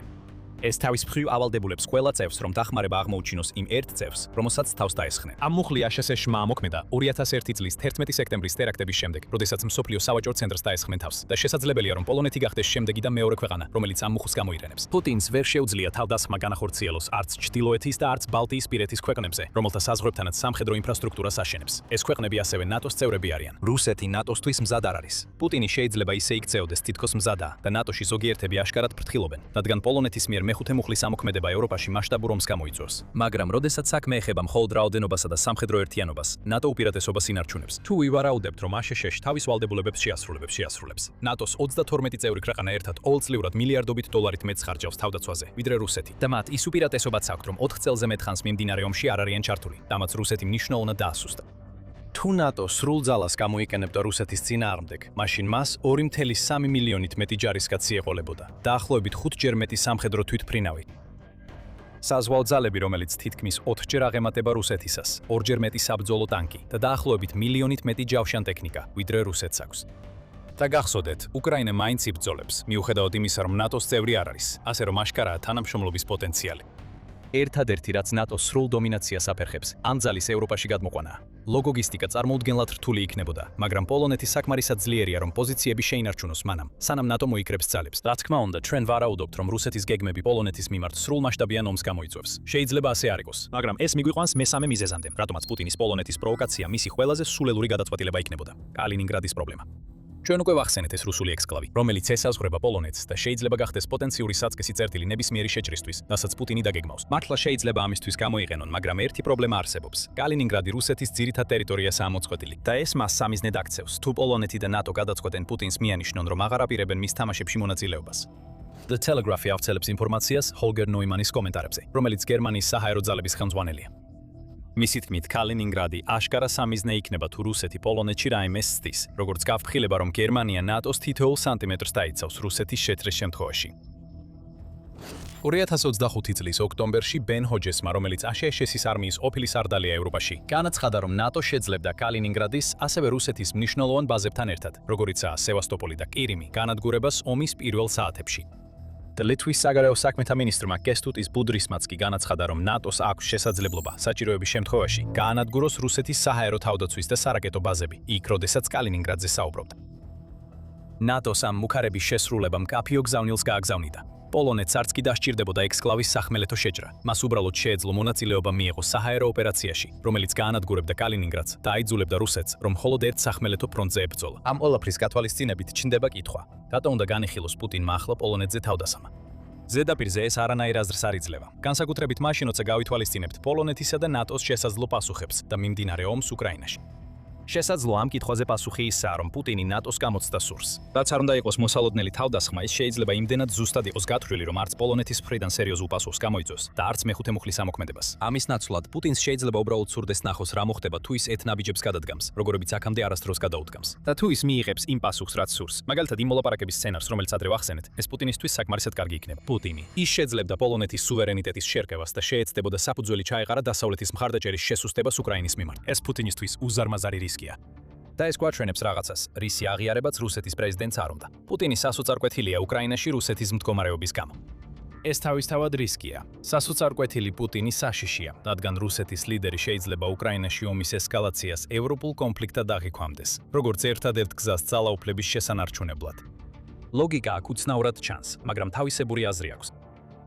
უკრაინის ომში ჩარჩენილი და სახლში პოპულარობის კლებას რომ უყურებს, ვლადიმერ პუტინის ბოლოსვლა შეიძლება ნატოს გახლეჩის მცდელობა იყოს. პასუხისგაყოფა პოლონეთზე თავდასხმაზე შეიძლება იყოს მისი გზა ამის მისაღწევად. თუ ნატო უპასუხებს საკუთარი დარტყმებით, დაიწყება შურისძიების ციკლი, რომელსაც ვლადიმერ პუტინი გამოიყენებს ნატოს რუსეთის მტრად წარმოსაჩენად. ვითაც გაამყარებს არგუმენტს, რომელსაც ის უკრაინაში შეჭრამდე დიდი ხნით ადრე აკენებდა. ნიშნულობა არ ექნებოდა იმას, რომ პუტინმა დაიწყო ეს ბრძოლა. მნიშვნელოვანი ის იქნებოდა, შეძლებდა თუ არა პუტინი ამ ბრძოლის აუცილებლობის რუსი ხალხისთვის დამაჯერებლად წარმოჩენას, რათა ისინი საერთო მიზნის გარშემო გაერთიანებინა იმდენ ხანს, რომ დარჩენილი დღეები პრეზიდენტად გაეტარებინა და არა იძულებით გადაეკენებინათ. აი ასე გამოიყურება სასოწარკვეცა. არის სიმამაცე და არის ისეთი უზარმაზარი ხვერები, რომ პირად სამაშველოთივადაც გამოგადგებოდა. ყაზახეთის პრეზიდენტი კასიმ ჟომარტ ტოკაევი თავისი ხვერებით წყნარ ოკეანესაც გადაკვეთდა. რატომ ამბობთ ამას? პუტინის დიდი ხნის მოკავშირე ტოკაევი პირდაპირ ეთერში რუსეთის ლიდერის წინ დაჯდა და პირდაპირ სახეში უთხრა: რუსეთი დამარცხდება, ასე რომ დაასრულეთ ომი ახლავე. პუტინი თავისი მრავალ ბუნკერიდან ერთ-ერთიდან ამოვიდა ამისთვის. ის დამცირებული იყო და ვერაფერს აკეთებდა გარდა იმისა, რომ სახე დამანჯა, როცა ტოკაევი საუბრობდა. ეხლა კი პუტინს უნდა გაუმკლავდეს იმ ფაქტს, რომ ისინიც კი ვინც თითქოს უნდა უჭერდნენ მხარს, ხედავენ რაელის რუსეთს. ეს პუტინისთვის ტრიუმფის მომენტი უნდა ყოფილიყო. 25 ივლისს, მას შემდეგ რაც კვირების განმავლობაში პირველად გამოჩნდა საჯაროდ, პუტინმა დაიწყო ირკუტსკში საგულდაგულოდ დაგეგმილი პიარის აქციით. შემდეგ რუსეთის ლიდერი ომსკში გაემგზავრა ტოკაევთან შესახვედრად. პუტინის გარემოცვამ ვიზიტის დრო კარგად შეარჩია. ივლისის ბოლოსთვის კვამლი გაიფანტებოდა და დამთვარი საწვავის სუნიც გაქრებოდა, რომელიც უკრაინის მიერ იმ სიბირის ქალაქში ნავთობგადამამუშავებელზე რეკორდული დარტყმის შედეგად გაჩნდა. ეხლა პუტინს შესაძლებლობა ექნებოდა ტოკაევთან ერთად ეროვნული ტელევიზიის ეთერში გამოსულიყო. რომ რუს ხალხს ეკონომიკური თანამშრომლობისა და ყველა იმ შეთანხმების შესახებ მიეწოდებინა ინფორმაცია, რომელსაც ეს ორი ლიდერი ერთმანეთთან დადებდნენ. პუტინი მოუთმენლად ელოდა ამ ორი ქვეყნის ურთიერთობის განვითარების შემძიჯერების განხილვას. ტოკაევს სხვა გეგმები ჰქონდა. როდესაც ყაზახეთის პრეზიდენტმა დაიწყო საუბარი, პუტინის მოლოდინში არსებული არც ერთი მაამებელი ფრაზა არ იყო მის გონებაში. ტოკაევს ნამდვილად ჰქონდა სათქმელი. მას დეტალებზე საუბარი არ სურდა. ტოკაევს უკრაინაზე საუბარი უნდოდა. და ტოკაევის სიტყვები პუტინისთვის ისეთი ძლიერი სილასავით იქნებოდა, თითქოს მას ჯეკასის გუნდი და მათი გიგანტური ხელის მოწყობილობა ურტყამდნენ. არ დავმალავ იმ ფაქტს, რომ ვიღებ ბევრ სიგნალს, რაზეც უკვე ტელეფონითაც შეგატყობინეთ ევროპიდან და ამერიკის შეერთებული შტატებიდან. რაც შეეხება უკრაინასა და რუსეთს შორის არსებული კონფლიქტის ამჟამინდელ მდგომარეობას, განაცხადა ტოკაევმა. ტელეკამერები კი იღებდნენ ყოველ სიტყვას და თითოეულ დამანჯულ სახეს, რომ ეს ყველაფერი მთელ რუსეთში გაეშვათ.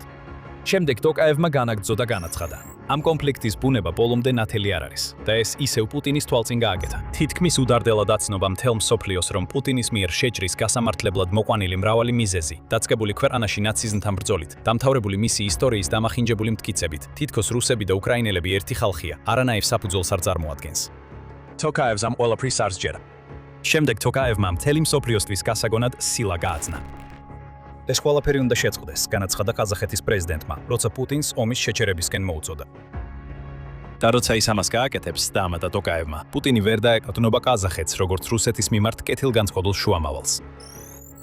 ყაზახეთი კატეგორიულად უარს ამბობს იყოს ეს შუამავალი, განაცხადა ტოკაევმა. ბოლოს და ბოლოს რუსეთი დიდი ქვეყანაა და თავადაც გაართმევს თავს, თქვა ყაზახეთის ლიდერმა. პუტინი გაოცებული იყო, მოულოდნელი დარტყმა.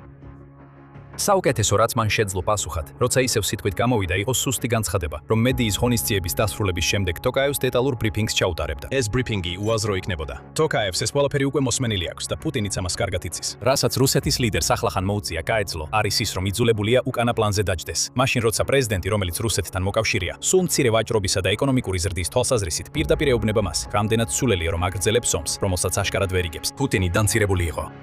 ამ მომენტამდე მას კარგი დღე ჰქონდა. ირკუტსკში ვიზიტი კარგად წარიმართა, რადგან პუტინი მოულოდნელად მივიდა რეგიონის საავიაციო ქარხანაში, სადაც მან დაათვალიერა MC-21-ის სამგზავრო თვითმფრინავი და Yak-130-ის საბრძოლო სასწავლო თვითმფრინავი. მის გარშემო მყოფი მცველები პუტინის პარანოიასა და მკვლელობის შიშზე მიუთითებდნენ, მაგრამ ყველაფერი კარგად დასრულდა. შემდეგ პუტინი ომსკში ჩავიდა, სადაც მას შეაჩერა კაცი, რომელიც უნდა დაჩოქილიყო ეკოცნა ბეჯეტზე და რუსეთისთვის მადლობა გადაეხადა სავაჭრო პარტნიორობისთვის. დმიტრი კოლოზოვი, რომელიც რუსი ჟურნალისტია, მთელი ეს დამცირება შესანიშნავად შეაჯამა და განაცხადა. საბოლოოდ, ეს იყო ზრდილობიანი ფორმულირება იმისა, რომ პუტინის უკრაინაში შეჭრა არსებითად სიგიჟე და პირადი ახირება იყო. ეს, რა თქმა უნდა, პუტინისთვის სახეში სილა იყო, რომელიც სლებიად ცდილობდა კონფლიქტის მიზეზების დამკვიდრებას. და ახლა ეს საჯარო გაკიცხვა, პირდაპირ მის წინაშე ნათქვამი, არ არსებობს არანაირი ძირეული მიზეზები. პუტინმა ისინი უბრალოდ გამოიგონა. დამარცხებული და გაწბილებული შეხვედრის შემდეგ, რომელიც სულ სხვანაირად უნდა წარიმართა, პუტინი ალბათ კიდევ ერთ ბუნკერში ჩაიკეტებოდა. ის დამცირებული იყო. პირდაპირ სახეში შეურაცხყოფა მიაკენა იმ კაცმა, რომელსაც პუტინი ენდობოდა, რომ მის ხაზს გაყვებოდა. და როცა ის კიდევ ერთხელ დამალავდა თავს, ალბათ რამდენიმე კვირის განმავლობაში აღარ გამოჩნდებოდა საჯაროდ, სანამ სირცხულს გადაიტანდა, მის გონებაში ერთი სიტყვა ტრიალებდა ისევ და ისევ. რატომ? ეს კარგი კითხვაა და მას მრავალმხრივი პასუხი აქვს. მალე აგიხსნით ყველა მიზეზს, რის გამოც ტოკაევმა პუტინს ასე მოექცა, მაგრამ სანამ ამას გავაკეთებთ, ეს არის სამხედრო შოუ. თუ არხზე ჯერ არ ხართ გამოწერილი, ეხლა იდეალური დროა ამისთვის და სანამ ამას აკეთებთ, არ დაგავიწყდეთ შეტყობინების ზარის ჩართვა, რომ ჩვენი ყოველდღიური ვიდეოები თქვენს ფიდში მოხვდეს. ეხლა, პუტინის დიდ კითხვაზე აშკარა პასუხი შეიძლება თავად უკრაინა იყოს. პუტინი მაშინვე გადაიქცევა მძვინვარე რისხვად იმის გამო, რომ უკრაინამ ყაზახეთი რუსეთის წინააღმდეგ დააყენა, მაგრამ ის მხოლოდ ნაწილობრივ იქნება მართალი. და არა იმ მიზეზებით, რასაც ის ფიქრობს.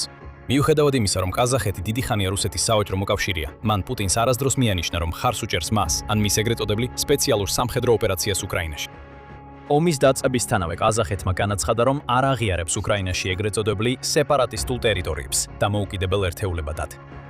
ამან საბოლოოდ გაანულა პუტინის ნებისმიერი მოლოდინი მხარდაჭერის შესახებ. ოფიციალურად ყაზახეთი არ აღიარებს ოკუპირებულ ყირიმს, როგორც რუსეთის ნაწილს. ისევე როგორც არ აღიარებს არც იმ ტერიტორიებს, რომლებიც რუსეთმა 2022 წლის თებერვლიდან დაიკავა. ყაზახეთის თქმით ეს მიწები უკრაინას ეკუთვნის და ასე უნდა დარჩეს. მაგრამ პუტინს ეს შეეძლო დაეთმო. ყაზახეთი რუსეთისთვის გაცილებით უფრო მნიშვნელოვანი სავაჭრო პარტნიორია, ვიდრე სამხედრო. ცენტრალური აზიის ამ ქვეყანას განსაკუთრებულად ძლიერი არმია არ ჰყავს. ამიტომაც რუსეთის ქმედებებისადმი ასეთი მხარდაჭერის არ ქონაც კი ნაკლებად სავარაუდოა, რომ უკრაინისთვის სამხედრო დახმარებაში გადაიზარდოს. გარდა ამისა, პუტინი ასე იფიქრებდა: ეს ყაზახეთის სტილია. ის დიპლომატიის ბეწვის ხიდზე გადის, რომ მაქსიმალურად ნეიტრალური დარჩეს. თუმცა პუტინის შეჭრა მის გააკეთა, რასაც ის ვერასდროს წარმოიდგენდა. რუსეთსა და ყაზახეთს შორის ბზარი შექმნა. ეს არ ყოფილა და დრენდე არ არის სრულყოფილი გაყოფა. თუმცა წლების განმავლობაში მათი ურთიერთობის ხასიათი შეიცვალა. უკრაინამდე რუსეთი აშკარად უფრო ძლიერი ქვეყანა იყო. პარტნიორობა არსებობდა, მაგრამ ის შორს იყო თანასწორობისგან. ასე იყო ცენტრალური აზიის უმეტეს ნაწილშიც, სადაც ვლადიმირ პუტინმა წლები გაატარა რუსეთის გავლენის გასაძლიერებლად, ეკონომიკური სტრუქტურების შექმნით, რომლებიც რუსეთს აძლევდა უპირატესობას და დაჟინებით ამტკიცებდა, რომ მხოლოდ რუსეთი იყო ის ქვეყანა, რომელსაც შეეძლო ისეთი ქვეყნების, როგორიცაა ყაზახეთი, უსაფრთხოების უზრუნველყოფა. უკრაინაში შეჭრამ ამ ურთიერთობაში რაღაც დაარღვია. მან ყაზახეთს აჩვენა, რომ რუსეთი ვლადიმირ პუტინის ნებაზე დაკრდნობით ნებისმიერი ქვეყნის წინააღმდეგ მარტივად შეიძლება წავიდეს. და რაც პუტინისთვის კიდევ უფრო უარესია, ომის 4 ნახევარმა წელმა და მისმა გაგრძელებამ აჩვენა, რომ რუსეთის შორს არის იმ სიძლიერისგან, რაც ოდესღაც ჰქონდა. კოლექტიური უსაფრთხოების არგუმენტები აღარ არის დამაჯერებელი და დროის გასვლასთან ერთად, როცა უკრაინა არა მხოლოდ ინარჩუნებს პოზიციებს, არამედ სერიოზულ ზიანს აკენებს რუსეთს, ესეთი ლიდერები, როგორიცაა ტოკაევი, კარგავენ იმ შიშს, რაც შეიძლება ქონოდათ ღიად საუბრის გამო. ამიტომ ყაზახეთის კოლექტიური აზრი იმაზე, რაც უკრაინაში ხდება, მნიშვნელოვან როლს თამაშობს იმაში, რაც ომსკში ვიხილეთ. მაგრამ სწორედ პუტინის შეჭრის შედეგებია ის რეალური მიზეზები, რომლებიც ტოკაევის ქმედებებს განაპირობებს. ომის მიმდინარეობისას ძალთა ბალანსი რუსეთსა და ყაზახეთს შორის შეიცვალა. არ ვაპირებთ გითხრათ, რომ ახლა ყაზახეთი ამ ორში უფრო ძლიერია. ასე არ არის, მაგრამ ყაზახეთი იქცა პარტნიორად, რომელიც ადრე უბრალოდ სასურველი იყო. ახლა კი რუსეთისთვის უკრაინასთან დაპირისპირებაში გადამწყვეტად აუცილებელი გახდა. ტოკაევი იცის, რომ ახლა მას ბერკეტი აქვს. და ამ ბერკეტის ყველაზე ნათელი მაგალითი არის რუსეთის ბოლო თხოვნები ყაზახეთისადმი, რომ დაეხმაროს საწვავის მზარდი პრობლემის მოგვარებაში. როდესაც რუსეთის კიდევ უფრო მეტი ნავთობგადამამუშავებელი ქარხანა იწვის და უკრაინა განაგრძობს სათვალაგზობს საწვავის სატვირთოებისა და ცისტერნების განადგურებას ოკუპირებულ ტერიტორიებზე, რუსეთის საწვავის კრიზისში აღმოჩნდა. პუტინი ქუდით ხელში ივნისის ბოლოს მიმართა ყაზახეთს თხოვნით მიეწოდებინა 50,000 ტონა ბენზინი, რათა შეემსუბუქებინა რუსეთში ბენზინგასამართ სადგურებთან წარმოქმნილი გიგანტური რიგები. ყაზახეთმა მაშინვე არ დათანხმდა, პუტინის თხოვნაზე მხოლოდ დაახლოებით 1 კვირის შემდეგ დათანხმდა. მაგრამ იმ მომენტში ტოკაევისთვის ორი რამ გახდა ნათელი. პირველ რიგში რუსეთი ყაზახეთს ისევ პატარა ძმად აღიქვამს, რომელსაც როცა უნდა მაშინ დააწვება, მიუხედავად იმისა, რა ზიანით შეიძლება მიატენოს თავად ყაზახეთს. და მეორე, რუსეთის ასოწარკვეთილია. ასე უნდა იყოს, თუ ბენზინს ითხოვს მაშინ, როცა მთელი რუსულიერი ნავთობზეა აგებული. ეს არის ბერკეტი, რაზეც ვსაუბრობთ. ტოკაევი იცის, რომ პუტინს ყაზახეთი სჭირდება. რა თქმა უნდა, ყაზახეთსაც სჭირდება რუსეთი. ყაზახეთის მიერ გაყიდული ნავთობის დიდი ნაწილი ჯერ რუსულ მილსადენებში გადის და შემდეგ სხვა მომხმარებლებთან მიდის, მაგრამ რუსეთისთვის ასეთი მნიშვნელოვანი ყოფნა გარკვეულ სარგებელსაც მოაქვს. ერთ-ერთი ასეთი სარგებელი, როგორც ჩანს, არის ის, რომ შეგიძლია პუტინს პირდაპირ თვალებში უყურო და უთხრა, რომ მისი უკრაინაში შეჭრა აზრს მოკლებულია და დროა ომი დაასრულოს. ამ ყველაფერთან ერთად ტოკაევის განცხადებები აღიარება იმ ფაქტისა, რაც უკვე ყველასთვის ნათელია. უკრაინა ძალიან საშიში ქვეყანაა. ყაზახეთს სურს უკრაინის ომი დასრულდეს, რადგან მასაც უწევს გამკლავება დრონების იერიშების შედეგებთან, რაც ზღუდავს მის შესაძლებლობას გაკიდოს საწვავი და ნავთობი. უკრაინა პირდაპირ ყაზახეთს არ უთხრამს. ეს დიპლომატიური შეცდომა იქნებოდა იმ ქვეყნის მიმართ, რომელიც როგორც ჩანს მზადა ამ ხარი დაუჭიროს უკრაინის უფლებას, იყოს სუვერენული სახელმწიფო. მაგრამ ის, რასაც უკრაინა აკეთებს, არის სწორედ ის ნავთობის ინფრასტრუქტურის დაბომბვა, რომელზეც ყაზახეთი დამოკიდებულია, როგორც უკვე ვახსენეთ. The Moscow Times იუწება, რომ უკრაინის ბოლო დრონებით განხორციელებული შეტევების სერია შავ ზღვასა და აზოვის ზღვაში, განსაკუთრებით კასპიის ნავთობსადენის კონსორციუმის ტერმინალზე თავდასხმები აიძულა ყაზახეთის ნავთობ კომპანიებს შეემცირებინათ ყოველდღიური წარმოება. მიუხედავად იმისა, რომ ეს ნაბიჯი მხოლოდ ტექნიკურ გადაწყვეტილებად არის აღწერილი, ეს კიდევ ერთი შეხსენებაა ყაზახეთისთვის, რომ პუტინის ომი აზიანებს ქვეყანას. უკრაინა ასევე რეგულარულად უტევს ნოვოროსიისკს, რომელიც შავი ზღვის პორტია. ეხლა, როდესაც შავი ზღვის ფლოტის ნარჩენების თავშესაფარია ნოვოროსიისკი, რომელიც იძულებული გახდა დაეტოვებინა თავისი ტრადიციული ბაზა კირიმის სევასტოპოლის პორტში, ნოვოროსიისკი ასევე კომერციული პორტია. აქაც ნავთობი გადის, მათ შორის ყაზახური. და ეს კიდევ უფრო მეტ არეულობას იწვევს, რის იატანაც ტოკაევს არ სურს პუტინის გულისთვის. საბოლოო ჯამში ყაზახეთი ერთმხრივ რუსეთს გავს. მისი ნავთობისა და გაზის სექტორი აბსოლუტურად გადამწყვეტია ყაზახეთის ეკონომიკისთვის. Forbes-ის ცნობით ენერგორესურსების გატიდვები ყაზახეთის მთლიანი შიდა პროდუქტის 30%-ზე მეტს შეადგენს და ქვეყნის ექსპორტის 75%-ზე მეტს წარმოადგენს. თუ უკრაინის დრონები გააგრძელებენ ფრენას იმპორტებსა და ტერმინალებში, რომლებიც ყაზახეთს სჭირდება თავისი პროდუქციის გასაყიდად, ეს ქვეყნის მოსახლეობისთვის ეკონომიკურ ტკივილს ნიშნავს. ამიტომ თოკაევის მოტივები უფრო ნათელი ხდება. აქ არის ელემენტი, რომ ყაზახეთის ბერკეტს იყენებენ, მაგრამ საბოლოოდ ტოკაევი აკეთებს იმას, რაც უნდა აკეთოს, ზრუნავს ყაზახეთზე. როცა ის პუტინს ეუბნება, რომ დროა ომი დასრულდეს, ამას იმიტომ აკეთებს, რომ იცის, რუსეთი ვერ გაიმარჯვებს, არა იმ გზით, როგორც პუტინს უნდა. და სანამ პუტინი თავით ეშვება საკუთარი ამბიციის უსასრულო უფსკრულში, ყაზახეთისთვის ცხოვრება ვერ დაბრუნდება ნორმალურ მდგომარეობაში. პუტინს პრობლემა აქვს და ამ პრობლემას ყაზახეთი ქვია. მაგრამ ტოკაევის ქმედებების ყველა მიზეზის მიღმა კიდევ უფრო დიდი პრობლემა მწიფდება რუსეთის ლიდერისთვის.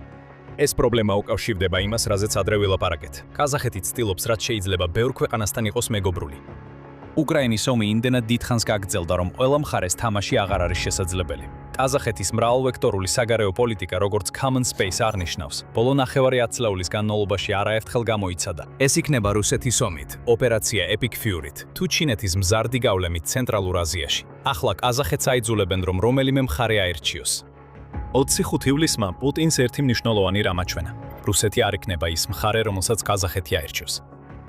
დაუბრუნდეთ ტოკაევის მოკლე გამოსვლის ერთ-ერთ უფრო საინტერესო ნაწილს.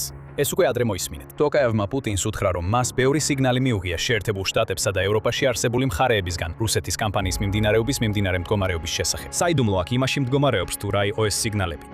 ჩვენ ვისაუბრეთ იმაზე, რომ ყაზახეთს აქვს ბერკეტი რუსეთის მიმართ, ხოლო დასავლეთს ყაზახეთის მიმართ. ამერიკელმა და ევროპელმა ლიდერებმა იციან, რომ ყაზახეთს და მთლიანად ცენტრალურ აზიას ენერგეტიკული სუსტი წერტილები აქვთ, რადგან ისინი რუსეთზე არიან დამოკიდებული, როგორც შუამავალზე ნავთობის გატანისას დანარჩენ მსოფლიოსთან. როცა ტოკაევი საუბრობს სიგნალების მიღებაზე, შეიძლება გულისხმობდეს, რომ დასავლელი ლიდერები აძლევენ მინიშნებებს, რომ მან უნდა დაიწყოს ზეწოლა პუტინზე, თორემ ისინი თავად გამოიყენებენ საკუთარ ბერკეტებს. შესაძლოა ყაზახური ნავთობის შეძენაზე უარის თქმითაც კი. ყაზახეთი ახლა ევროკავშირის მესამე უმსხვილესი ნავთობის მომწოდებელია, ასე რომ შეიძლება იმუქრებიან კიდეც, რომ ეს ყველაფერი შეიძლება დასრულდეს, თუ ტოკაევი ზეწოლას არ მოახდენს. რა თქმა უნდა, ეს მხოლოდ ვარაუდია. ტოკაევმა მხოლოდ მიანიშნა დასავლეთის გავლენაზე და ეს გავლენა შეიძლება ბევრად უფრო უწყინარარი იყოს. ბოლოს და ბოლოს, ივნისის ბოლოს, ყაზახეთმა ევროკავშირთან 12 მილიარდი დოლარის შეთანხმებები გააფორმა, რომელთა უმეტესობაც ეხებოდა ევროკავშირისგან 50 Airbus-ის სამგზავრო თვითმფრინავის შეძენას. ასე რომ შეიძლება ევროპა არ ცდილობს ტოკაევის დარწმუნებას. ამის ნაცვლად შეიძლება ყაზახეთის ლიდერს იზიდავდეს ყველაფერი ის, რასაც დასავლეთი მის ქვეყანას შესთავაზებს, რაც ომით დაღლილი და სანქციებით დატვირთული რუსეთისგან ვერ მიიღებს. კიდევ ერთხელ, ეს ყველაფერი მხოლოდ ვარაუდია. მაგრამ პუტინი ამ მოვლენებში არსებულ ტენდენციას დაინახავს და მიხვდება, რომ რუსეთი ყაზახეთში გავლენას კარგავს. ქვეყანა, რომელიც ბეწვის ხიდზე დადიოდა, როგორც ჩანს, უკვე მზადაა გადახდეს და დასავლეთისკენ მიემართება. GIS კიდევ ერთ დაბრკოლებას ამატებს, რაც პროცესს შეიძლება შეაფერხოს. ყაზახეთი ასევე სულ უფრო მეტად ჩინეთისკენ იყურება, როგორც თავისი ნავთობის მყიდველისკენ. სინამდვილეში ყაზახეთს მხოლოდ ორი ნავთობის მიწოდების მარშრუტი აქვს, რომელიც რუსეთზე არ გადის. ერთ-ერთი მათგანი მილსადენია, რომელიც ქვეყნის ატასიუს პროვინციას ჩინეთის სინძიანთან აკავშირებს. ამ მილსადენმა 2024 წელს ჩინეთში 1,2 მილიონი ტონა ნედლი ნავთობი გადაიტანა, რაც აჩვენებს ყაზახეთისთვის რუსეთისგან გამიჯვნის შესაძლებლობას. რა თქმა უნდა, კიდევ ბევრი სამუშაო იქნება გასაკეთებელი, მაგრამ ჩინეთი, რომელიც პრაქტიკულად საერთოდ არ აწარმოებს საკუთარ ნავთობს, სიამოვნებით ააშენებს საჭირო ინფრასტრუქტურას, როგორც ნავთობისთვის, ასევე იმისთვის, რომ გააფართოოს თავისი გავლენა ცენტრალურ აზიაში რუსეთის ხარჯზე. ნელ-ნელა სრული სურათი უფრო და უფრო იკვეთება. და ახლა უკვე ნათელი ხდება, რომ ვლადიმირ პუტინმა თავი ჩაიგდო სახიფათო თამაშში, რომელიც მას არასდროს მოუწევდა ეთამაშა, რომ არა უკრაინაში შეჭრა. ყველაფერი, რაც ახლა ყაზახეთში ხდება, დაწყებული უკრაინული, დასავლური და ჩინური გავლენის ზრდით, დამთავრებული იმით, რომ ქვეყნის ლიდერს ყოფნის გამბედაობა ვლადიმირ პუტინის წინ დაჯდეს და დაანციროს იგი. ეს ყველაფერი ვლადიმირ პუტინის შეჭრის შედეგად მოხდა, რომელიც თითქმის ნახევარი ათწლეული გრძელდება. რუსეთი ახლა უფრო სუსტია, ვიდრე 2022 წელს იყო. ბევრად უფრო სუსტი. ვლადიმირ პუტინის ქმედებები მასვე დაუბრუნდა, როცა მოკავშირემ უთხრა, რომ დროა მშვიდობა გამოაცხადოს, რადგან მისი ომი აზრს მოკლებულია. თოკაევმა ეს მესიჯი გადასცა, მაგრამ მოусმენს ვლადიმირ პუტინი. ისევე გაალცებული როგორც ომსკში მომხდარით იყო, ვლადიმირ პუტინი ნაკლებად სავარაუდოა, რომ მშვიდობას ეცადოს მხოლოდ იმიტომ, რომ თოკაევმა უთხრა დროა. არასწორად ნუ გამიგებთ, ვლადიმირ პუტინმა უნდა მოусმინოს. თუმცა როგორც ხორვატიის ვრცანჯილისტი კიევის პოსტის მეშვეობით აღნიშნავს, ვლადიმირ პუტინი არ არის ისეთი გონივრული ადამიანი, რომელიც მოусმენს მოკავშირეებს, როცა ეუბნებიან, რომ დროა შეჩერდეს. ამჟამინდელი მდგომარეობის მიღება ნიშნავს უკრაინის სუვერენიტეტის აღიარებას, რაც უფრო უკრაინის გამარჯვება იქნება, ვიდრე რუსეთის. ეს ვლადიმირ პუტინისთვის მიუღებელია. გამოცემა ამბობს, რომ ვლადიმირ პუტინი არ შეჩერდება, სანამ მას ამის გაკეთებას არ აიძულებენ. ამის მტკიცებულება ბოლო მოვლენებშიც ჩანს. ვლადიმირ პუტინი უარს ამბობს ნებისმიერ სახის ცეცხლის შეწყვეტაზე, მიუხედავად იმისა, რომ აშკარაა, რუსეთმა უკრაინაში ინიციატივა დაკარგა და როგორც ბრძოლის ველზე, ისე უკრაინის გრძელვადიანი სანქციებით ზიანდება. ამ წუთებში გავრცელებულია ხმები, რომ უკრაინამ და აშშ-მ ახალი სამშვიდობო წინადადება შეიმუშავეს. თუმცა კრემლი ამ წინადადებას არ აღიარებს და კომენტარს არ გააკეთებს, სანამ რაიმე ხელშესახები არ ექნება. დიდი ალბათობით, თუ წინადადება არ ითვალისწინებს უკრაინის მხრიდან ტერიტორიის დათმობას, ვლადიმირ პუტინი მას არ მიიღებს. მას არ შეუძლია. რუსეთის ლიდერი ჩიხშია. მას უკრაინაში ბრძოლა უნდა გააგრძელოს, რადგან მის მიერ დაპირებულ გამარჯვებაზე ნაკლები შედეგი მას გადაყენების საფრთხის წინაშე აკენებს. მაგრამ თუ ბრძოლას გააგრძელებს, კიდევ უფრო მეტი ისეთი რამ მოხდება, რაც ახლახან ვიხილეთ კასიმ-ჟომართ ტოკაევისგან. რადგან არა მხოლოდ ხაზახეთი, არამედ სხვა ცენტრალური აზიის ქვეყნები მეტ დასავლურ ან აღმოსავლურ გავლენას მიიწვევენ. მაშ რას აკეთებს პუტინი? ის ან საკუთარ თავს აზიანებს, ან რუსეთს. და საბოლოო ჯამში ვლადიმირ პუტინისთვის არავინ არის უფრო მნიშვნელოვანი ვიდრე ის კაცი, რომელიც სარკიდან უყურებს საკუთარ თავს. ასე რომ ის კიდევ ერთი მოკავშირის დაკარგვასაც აიტანს. და ამით ის რუსეთს წლების განმავლობაში დააზიანებს, რასაც თვითონაც კი ვერ მოესწრება. ეს არის ტოკაევის ნამდვილი გაფრთხილება, მაგრამ პუტინი არ მოусმენს. უნდა მოусმინოს.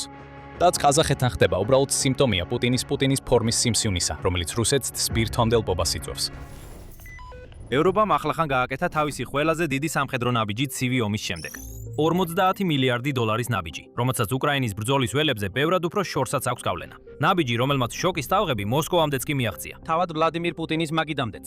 და ეს მიუთითებს დრამატულ გრძელვადიან ცვლილებაზე ევროპის უსაფრთხოების სტრატეგიაში. კონტინენტი ცდილობს გააძლიეროს თავისი შესაძლებლობები, რომ მომავალში აგრესიისგან თავი დაიცვას და ამავდროულად შეამციროს თავისი ხანგრძლივი დამოკიდებულება ამერიკის შეუდარებელ სამხედრო ძალაზე. რუსეთისთვის ეს უბრალოდ ცუდი ამბავი არ არის. ეს ქვეყნის ყველაზე საშინელი კოშმარია, რომელიც რეალობად იქცა. მაგრამ სანამ შედეგებზე ვისაუბრებთ, მოდით ზუსტად გავარკვიოთ, რა მოხდა. 2026 წლის ნატოს სამიტი ანკარაში, თურქეთში. 7 ივლისს გაიმართა. მრავალი სახელმწიფოსა და მთავრობის მეთაური ესწრებოდა სამიტს. ასევე სხვა ოფიციალური პირები. მათ შორის ნატოს გენერალური მდივანი მარკ რუტე და სხვადასხვა ნატოსა და არანატოს ქვეყნების პრეზიდენტები და პრემიერ-მინისტრები. სტუმართა სიაში ერთ-ერთი ყველაზე გამორჩეული სახელი იყო დიდი ბრიტანეთის პრემიერ-მინისტრი სერ ქეირ სტარმერი, რომელიც 2024 წლიდან პრემიერ-მინისტრის პოსტს იკავებს. მაგრამ ივნისის ბოლოს გადადგომა გამოაცხადა, რაც ნიშნავს, რომ ანკარის სამიტი მისთვის ნატოს მნიშვნელოვან შეხვედრაზე ბოლო გამოსვლა იქნება. აშკარად გადაწყვიტა, რომ დასამახსოვრებელი წასვლა ქონოდა. 8 ივლისს სტარმერმა განაცხადა, რომ დიდი ბრიტანეთი წამყვან როლს ითამაშებს ახალ თამამ ევროპულ ინიციატივაში, რომელიც მიზნად ისახავს სიღრმისეული ზუსტი დარტყმის შესაძლებლობის განვითარებას მთელ ევროპაში. ბრიტანეთის მთავრობის ვებგვერდზე გამოქვეყნებულ განცხადებაში პრემიერ-მინისტრმა თქვა: "მტკიცედ ვარ განთხოვილი. უზრუნველყო დიდი ბრიტანეთისა და ჩვენი მოკავშირეების უსაფრთხოება და ამისთვის უნდა გავაძლიეროთ და უფრო ევროპული გავხადოთ ნატო." დიდი ბრიტანეთი უკვე თანამშრომლობს პარტნიორებთან უნიკალური შესაძლებლობების შესაქმნელად, რაც ჩვენს შეიარაღებულ ძალებს მისცემს საშუალებას დაიცვან და შეაკავონ მტერი ფრონტის ხაზიდან ათასობით კილომეტრის დაშორებით. მაგრამ ეს დიდი ბრიტანეთის ხელმძღვანელობით დაწყებული ინიციატივა მოგცემს საშუალებას კიდევ უფრო გავაძლიეროთ ჩვენი თანამშრომლობა ევროპელი მოკავშირეების გაერთიანებით, რათა ნატო მომავალშიც უსაფრთხო და დაცული დარჩეს. ბრიტანეთის მთავრობამ ასევე აღნიშნა, რომ კირ სტარმერი შეკრებს 12 სხვადასხვა ევროპული ქვეყნის ლიდერს ინიციატივის დეტალების განსახილველად, სანამ სამიტი დასრულდება.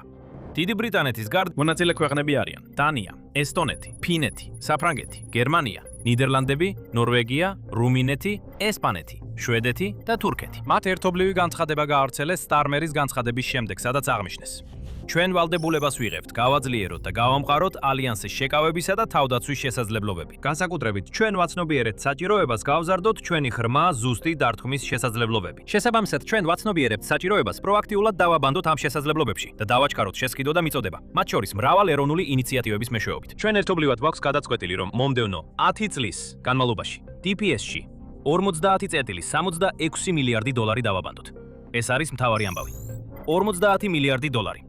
სრულად მიეძღვნება ღრმა ზუსტი დარტყმის შესაძლებლობებს მომდევნო 10 წლეულის განმავლობაში. და ეს ინვესტიცია უკვე დაწყებულია. გაერთიანებულმა სამეფომ უკვე ჩადო 3 მილიარდი ფუნტი, რაც 4 მილიარდ დოლარზე ოდნავ მეტია, საკუთარ შორი მოქმედების საცეცხლე პროგრამებში. ეს მოიცავს 770 მილიონ ფუნტს, ანუ 1 მილიარდ დოლარს. გერმანიასთან ერთობლივი სტელსისა და ჰიპერბგერითი იარაღის პროგრამისთვის, რომლის მიზანია შექმნას სრულიად ახალი სახმელეთო გაშვების რაკეტა, რომლის სიშორეც 2000 კილომეტრზე მეტია, ანუ 1250 მილი. 1,4 მილიარდი ფუნტი, ანუ 1,9 მილიარდი დოლარი.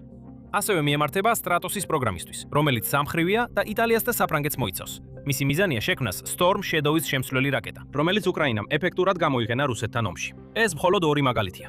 თუ გავითვალისწინებთ ამ პროგრამისთვის გამოყოფილი საერთო თანხას და იმასაც, რომ ის 10 წლის განმავლობაში გაგრძელდება, ეს შეიძლება გულისხმობდეს დამატებითი სარაკეტო სისტემების შექმნას, რაც მნიშვნელოვნად გააფართოებს ევროპის არსენალს და საგრძნობლად გააძლიერებს მის სიღრმისეულ დარტყმისა და შეკავების შესაძლებლობებს. ადვილი გასაგებია, რატომ თვლის ევროპა, რომ ეხლა არის სწორი დრო ასეთი მასშტაბური ნაბიჯის გადასადგმელად. პირველი და ყველაზე აშკარა ფაქტორი უკრაინის ომია.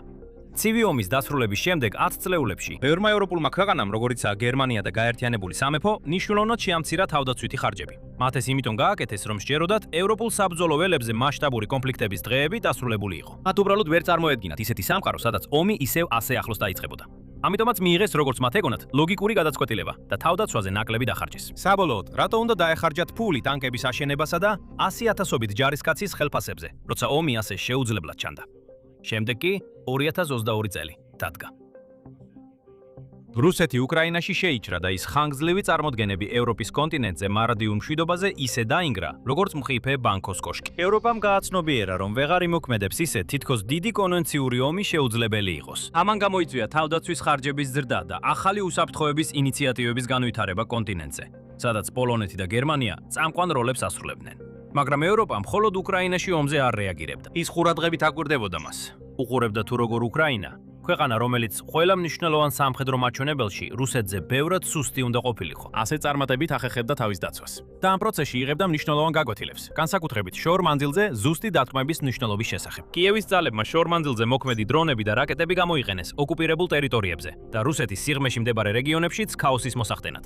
ასევე გაანადგურეს ლოგისტიკური კვანძები, მოწყვიტეს მომარაგების ხაზები, ააფეთქეს საბრძოლო მასალის საწყობები და დაარტყეს ისეთ ობიექტებს, როგორიცაა სარდლობის ცენტრები, სამხედრო ქარხნები, აეროდრომები და ნავთობის გადამამუშავებელი ქარხნები.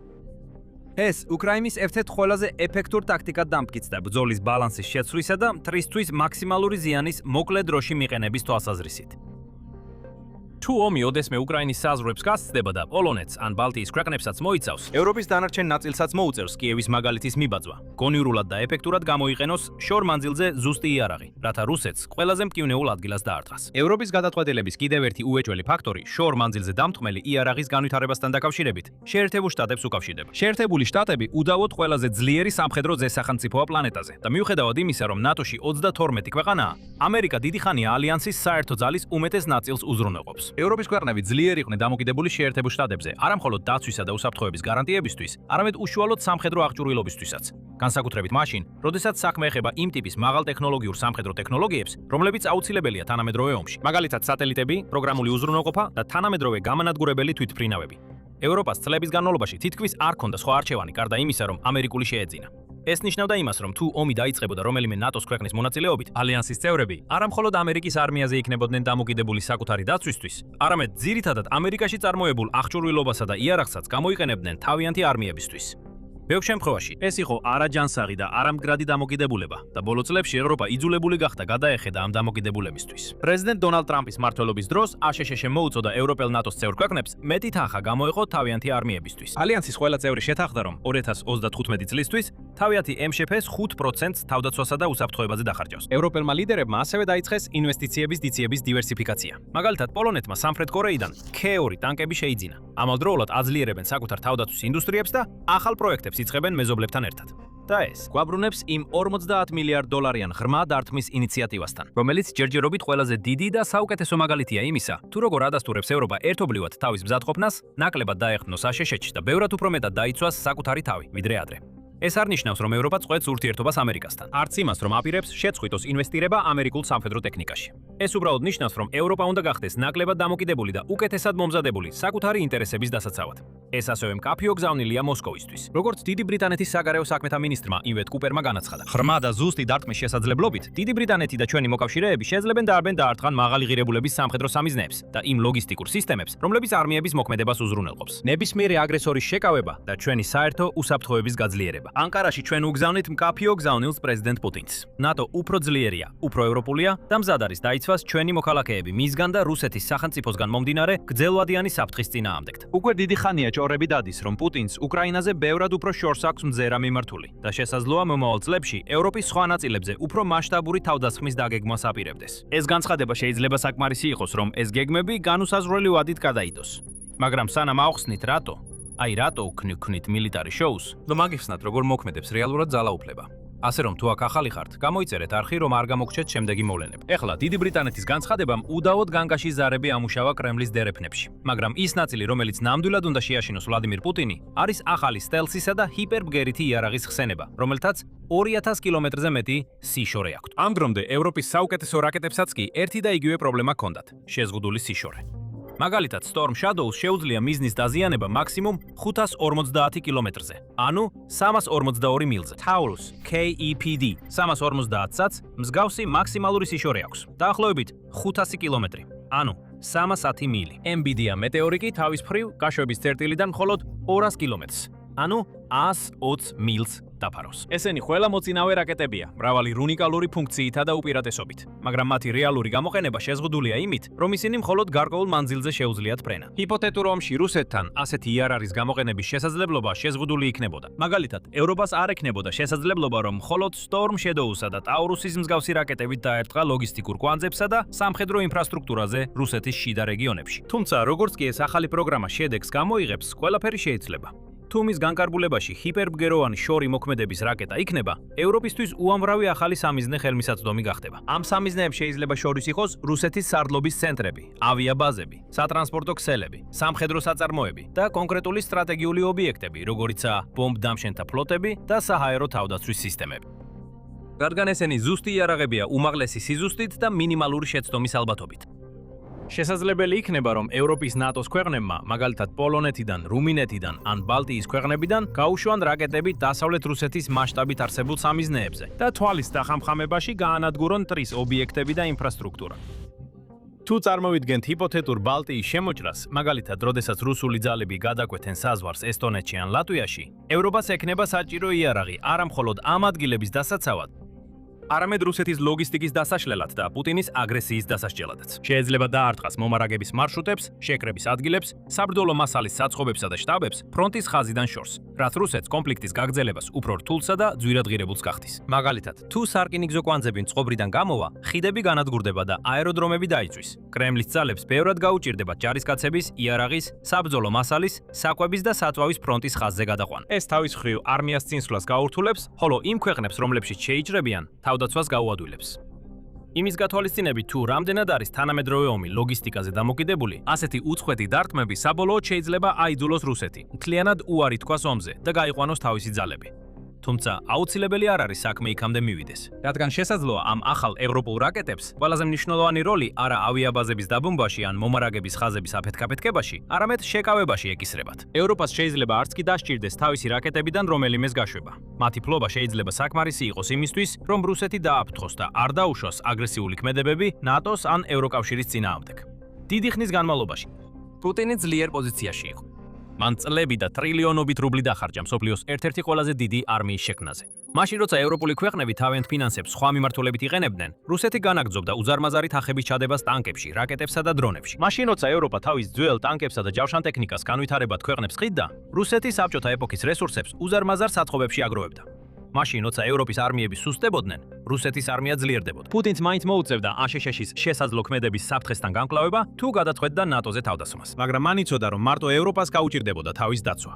სწორედ ამიტომ ბოლო წლებში გავრცელდა ჭორები და ცნობები კრემლის ლიდერის მიერ ბალტიისპირეთის ან სხვა ევროპული ქვეყნის, მაგალითად ფინეთის ან პოლონეთის წინააღმდეგ თავდასხმის დაგეგმვის შესახებ. ევროპისთვის ერთადერთი რეალური შემაკავებელი ამერიკა იყო, რადგან მისი საკუთარი არმიები იმდენად დანაწევრებული და დაფინანსების გარეშე დარჩა. საბედნიეროდ ეს უკვე იცვლება. თუ ამ ახალ ინიციატივაში ჩართული 12 ქვეყანა შეძლებს 10 წლიანი ვადის დაცვას, ან კიდევ უფრო დააჩქარებს ახალი რაკეტების წარმოებას მომდევნო 5-6 წელიწადში. ისინი ბოლოს და ბოლოს შეძლებენ საკუთარი სუვერენიტეტის დაცვას და რუსული აგრესიის შეკავებას დამოუკიდებლად. რადგან თუ პუტინმა იცის, რომ ევროპას აქვს გრძელდისტანციური რაკეტების უზარმაზარი მარაგი, რომელიც ნებისმიერ მომენტში მზადაა გაანადგუროს მისი ლოგისტიკა, შტაბები და საჰაერო თავდაცვა, ევროპის დაპყრობის პერსპექტივა უცებ ბევრად ნაკლებად მიმზიდველი ხდება. როგორც დიდი ბრიტანეთის თავდაცვის მდივანი დენ ჯარვისი აღნიშნავს, ჩვენ ვქნით მომავლის იარაღს, რათა დიდი ბრიტანეთი და ნატო 10 წლეულების განმავლობაში უსაფრთხოდ იყოს, მილიარდობით ფუნტის მხარდაჭერით და ჩვენი უახლოესი ევროპელი მოკავშირეებისთან ერთად. ჩვენი ახალი შორი მოქმედების ზუსტი დარტყმის იარაღების სისტემა ჩვენს ძალებს მისცემს შესაძლებლობას ასობით კილომეტრის დაშორებით მაღალი სიზუსტით დაარტყან სამიზნეებს, რაც გააძლიერებს ნატოს და შეაკავებს ჩვენს მოწინააღმდეგეებს. და ეს მხოლოდ ზუსტი დარტყმის იარაღებს არ ეხება. რადგან ევროპა ბევრად მეტს აკეთებს, ვიდრე უბრალოდ ახალ რაკეტებს ქმნის. ის მრავალ ნაბიჯს თვამს თავისი თავდაცვის გაძლიერებისკენ. ნატოს უფრო ევროპულს ხლის და ამცირებს მის დამოკიდებულებას შეერთებულ შტატებზე. ეს ინიციატივები შედის უფრო ფართო ევროპული კომისიის მზადყოფნა 2030-ის პროექტის ფარგლებში. ამ პროექტის საბოლოო მიზანია, რომ ევროპამ 2030 წლისთვის მიაღწიოს როგორც სამხედრო მზადყოფნას, ასევე დამოუკიდებლობას. ეს უკიდურესად ამბიციურია და ზოგიერთი ექსპერტი უკვე აფრთხილებს, რომ 2030 წლის ვადა შეიძლება ძალიან ადრე მოვიდეს იმისთვის, რომ ევროპამ რეალური ავტონომია მოიპოვოს. მაგალითად, სპარტა 2.0-ის ანგარიში, რომელიც გამოაქვეყნა კილის მსოფლიო ეკონომიკის ინსტიტუტმა, აღნიშნავს, რომ ამისთვის დაახლოებით 9 ტრილიონი დოლარი იქნება საჭირო. ეს თანხა ემატება იმ ფულს, რომელსაც ევროპა უკვე დებს თავის თავდაცვის პროექტებში, რათა დახუროს 10 კრიტიკული ხარვეზი, რომლებიც დღეს კონტინენტის სამხედრო შესაძლებლობებში არსებობს. ეხლა ერთ-ერთი ყველაზე გადაუდებელი ხარვეზი, რომელიც უნდა აღმოიფხვრას, არის მართვისა და კონტროლის სფეროში. რადგან ევროპას არ აქვს საკუთარი პალანტირის მსგავსი სისტემა, რომელიც თანამედროვე სამხედრო ოპერაციებისთვის ასე მნიშვნელოვანია. კიდევ ერთი ხარვეზია კონტინენტის უუნარობა, მასშტაბურად აწარმოოს ავტონომიური სისტემები. არაუბრალოდ ათასობით დრონის შეძენა, არამედ ყოველწლიურად მათი მილიონობით ერთეულის წარმოების შესაძლებლობა. ასევე არსებობს რამდენიმე ხარვეზი საჰაერო თავდაცვის მიმართულებით, რადგან ამ კატეგორიაში წარმოება, საბრძოლო მასალა და მარაგები თელ ევროპაში სერიოზულად აკლია. კონტინენტს ასევე აქვს სამუშაო ჩასატარებელი სამხედრო ღრუბლოვანი ინფრასტრუქტურის და საბრძოლო ხელოვნური ინტელექტის, სტრატეგიული ტრანსპორტისა და ელექტრონული ომის მიმართულებით. ამერიკულ თომაჰოქსა და ჯასმის რაკეტებზე გადაჭარბებული დამოკიდებულება ნიშნავს, რომ ევროპას ასევე აქვს ხარვეზი ზუსტი ღრმა დარტყმის შესაძლებლობებში. თუმცა ეს ხარვეზი უკვე ივსება ახალი 50.66 მილიარდი დოლარის ინიციატივით და რამდენიმე სხვა საკითხით, რომლებიც ადრე იყო ნახსენები, აქტიურად მუშავდება. რამდენიმე ქვეყანა მუშაობს ახალ სააერო თავდაცვის სისტემებზე. მაგალითად, მაშინ როცა სხვები იკვლევენ ახალ სადაზვერვო თანამგზავრულ ტექნოლოგიებს, მეთვალყურეობის სისტემებს და მართვისა და კონტროლის ინტეგრაციას. სპარტა 2.0-ის ავტორები ასევე მოუწოდებენ ქვეყნებს შექმნან გამძლე წამყვანი კოალიციები, რომლებიც მორგებული იქნება მათ კონკრეტულ ძლიერ მხარეებს. მაგალითად, საფრანგეთი, პოლონეთი და დიდი ბრიტანეთი შეძლებენ უხელმძღვანელონ სტრატეგიულ პროგრამებს, გრძელდისტანციურ კონვენციურ შესაძლებლობებს და ბირთვულ პოლიტიკაზე მიმდინარე დისკუსიებს. მაშინ, როდესაც ჩრდილოეთ ევროპის ქვეყნები და ბალტიისპირეთის სახელმწიფოები კონცენტრირდებიან საზღვაო უსაფრთხოებასა და ელექტრონულ ომზე, ხოლო გერმანია შეძლებს ლიდერობას საჰაერო თავდაცვისა და დრონების საწინააღმდეგო ტექნოლოგიების მიმართულებით, კვლევა ასევე არნიშნავს, რომ მიუხედავად იმისა, თითქოს ევროპას უზარმაზარი გამოწვევები აქვს, ევროპი აქვს, არც ერთი მათგანი არ არის გადაულახავი და არც აუცილებელია მათი გადაჭრა წლები გაგრძელდეს. რამის ყველაზე ნათელი მტკიცებულება ჩანს უკრაინაში. მან რუსეთთან ომი დაიწყო შედარებით სუსტი სამხედრო ძალითა და მწირი თავდაცვის ბიუჯეტით და თავდაცვის ინდუსტრიით, რომელიც ძირითადად სხვა ქვეყნებისთვის საქონლის ექსპორტზე იყო ორიენტირებული და არა საკუთარი თავის გაძლიერებაზე. რამდენიმე წლის შემდეგ უკრაინა ევროპის ერთ-ერთ სამხედრო სუპერძალად იქცა. მისი არმია უკვე რუსეთთან ტოვსტორად ბრძოლას ახერხებს.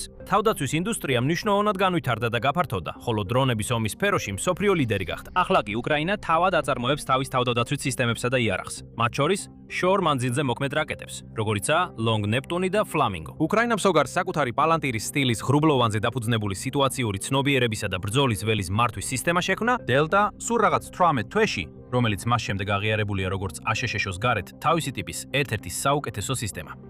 თუ ერთი ქვეყანა შეზღუდული დაფინანსებით შეძლებს ამ ყველაფრის გაკეთებას, ნახევარადწლეულზე ნაკლებ დროში, ლერავინ ითქვის, რამდენ პროგრესს მიაღწევს ევროპა მთლიანობაში, თუ გააერთიანებს თავის ინტელექტს, კაპიტალსა და რესურსებს, გამოიყენებს იმას, რაც უკრაინის ომიდან ისწავლა და გაატარებს საჭირო ცვლილებებს, რათა მომავალში იგივე აღარ განმეორდეს. ასე რომ, მიუხედავად იმისა, რომ ახალი რაკეტების გეგმის განხორციელებას დაახლოებით 10 წელი სჭირდება, შეიძლება სულ რაღაც ნახევარ დროში სრულიად განსხვავებული ევროპა ვიხილოთ. რადგან კონტინენტი განაგრძობს ძლიერი თავდაცვისა და შეკავებისკენ სწრაფას. მოკლედ რომ ვთქვათ, თუ პუტინს მართლაც აქვს გეგმები ბალტიისპირეთის ქვეყნებზე თავდასხმის ან პოლონეთში შეჭრის შესახებ, ის შესაძლებლობის ფანჯარა, რაც ოდესღაც შეიძლებოდა ქონოდა, ეხლა საბოლოოდ იხურება.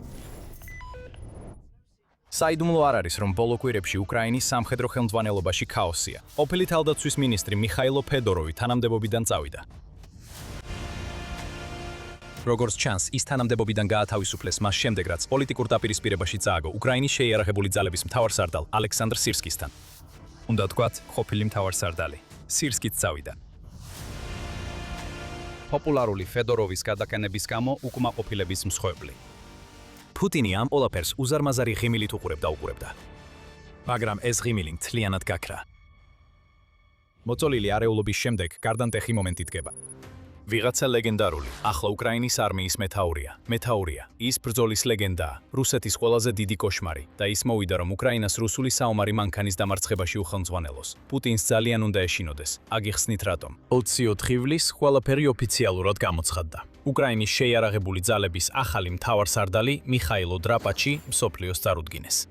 მან ისაუბრა იმ გამოწვევაზე, რომელიც წინ ელოდება არა მხოლოდ მას, არამედ მთელ უკრაინას, როცა ისინი ცდილობენ პუტინის შეჭრის მოგერიებას, რომელიც უკვე მეხუთე წელია გრძელდება. დრაპაჩიმ სამხედრო ძალების ყველა მიმართულებით ერთიანობისკენ მოუწოდა და განაცხადა, რომ ის შედეგებისთვის იმუშავებს და არა პოლიტიკისთვის. დრაპაჩიმ ასევე ჩამოთვალა 4 პრიორიტეტი, რომელთაგან ერთია უკრაინის საჰაერო თავდაცვის გაძლიერება, ქვეყნის საბრძოლო შესაძლებლობების გაზრდა რუსეთის წინააღმდეგ, უკრაინის შეიარაღებული ძალების უპილოტო კომპონენტის განვითარება და მასშტაბირება და ყველაზე მეტი ბიუროკრატიის აღმოფხვრა. ეს ყველაფერი ძალიან ფიოდოროვს გავს ჩვენთვის და როგორც მალე განვიხილავთ, ეს შეიძლება ნიშნავდეს, რომ უკრაინის გადაყენებულ თავდაცვის მინისტრს შეუძლია დაბრუნდეს თავის წინა პოზიციაზე, მაგრამ ახლა ეს ეხება დრაპაჩის.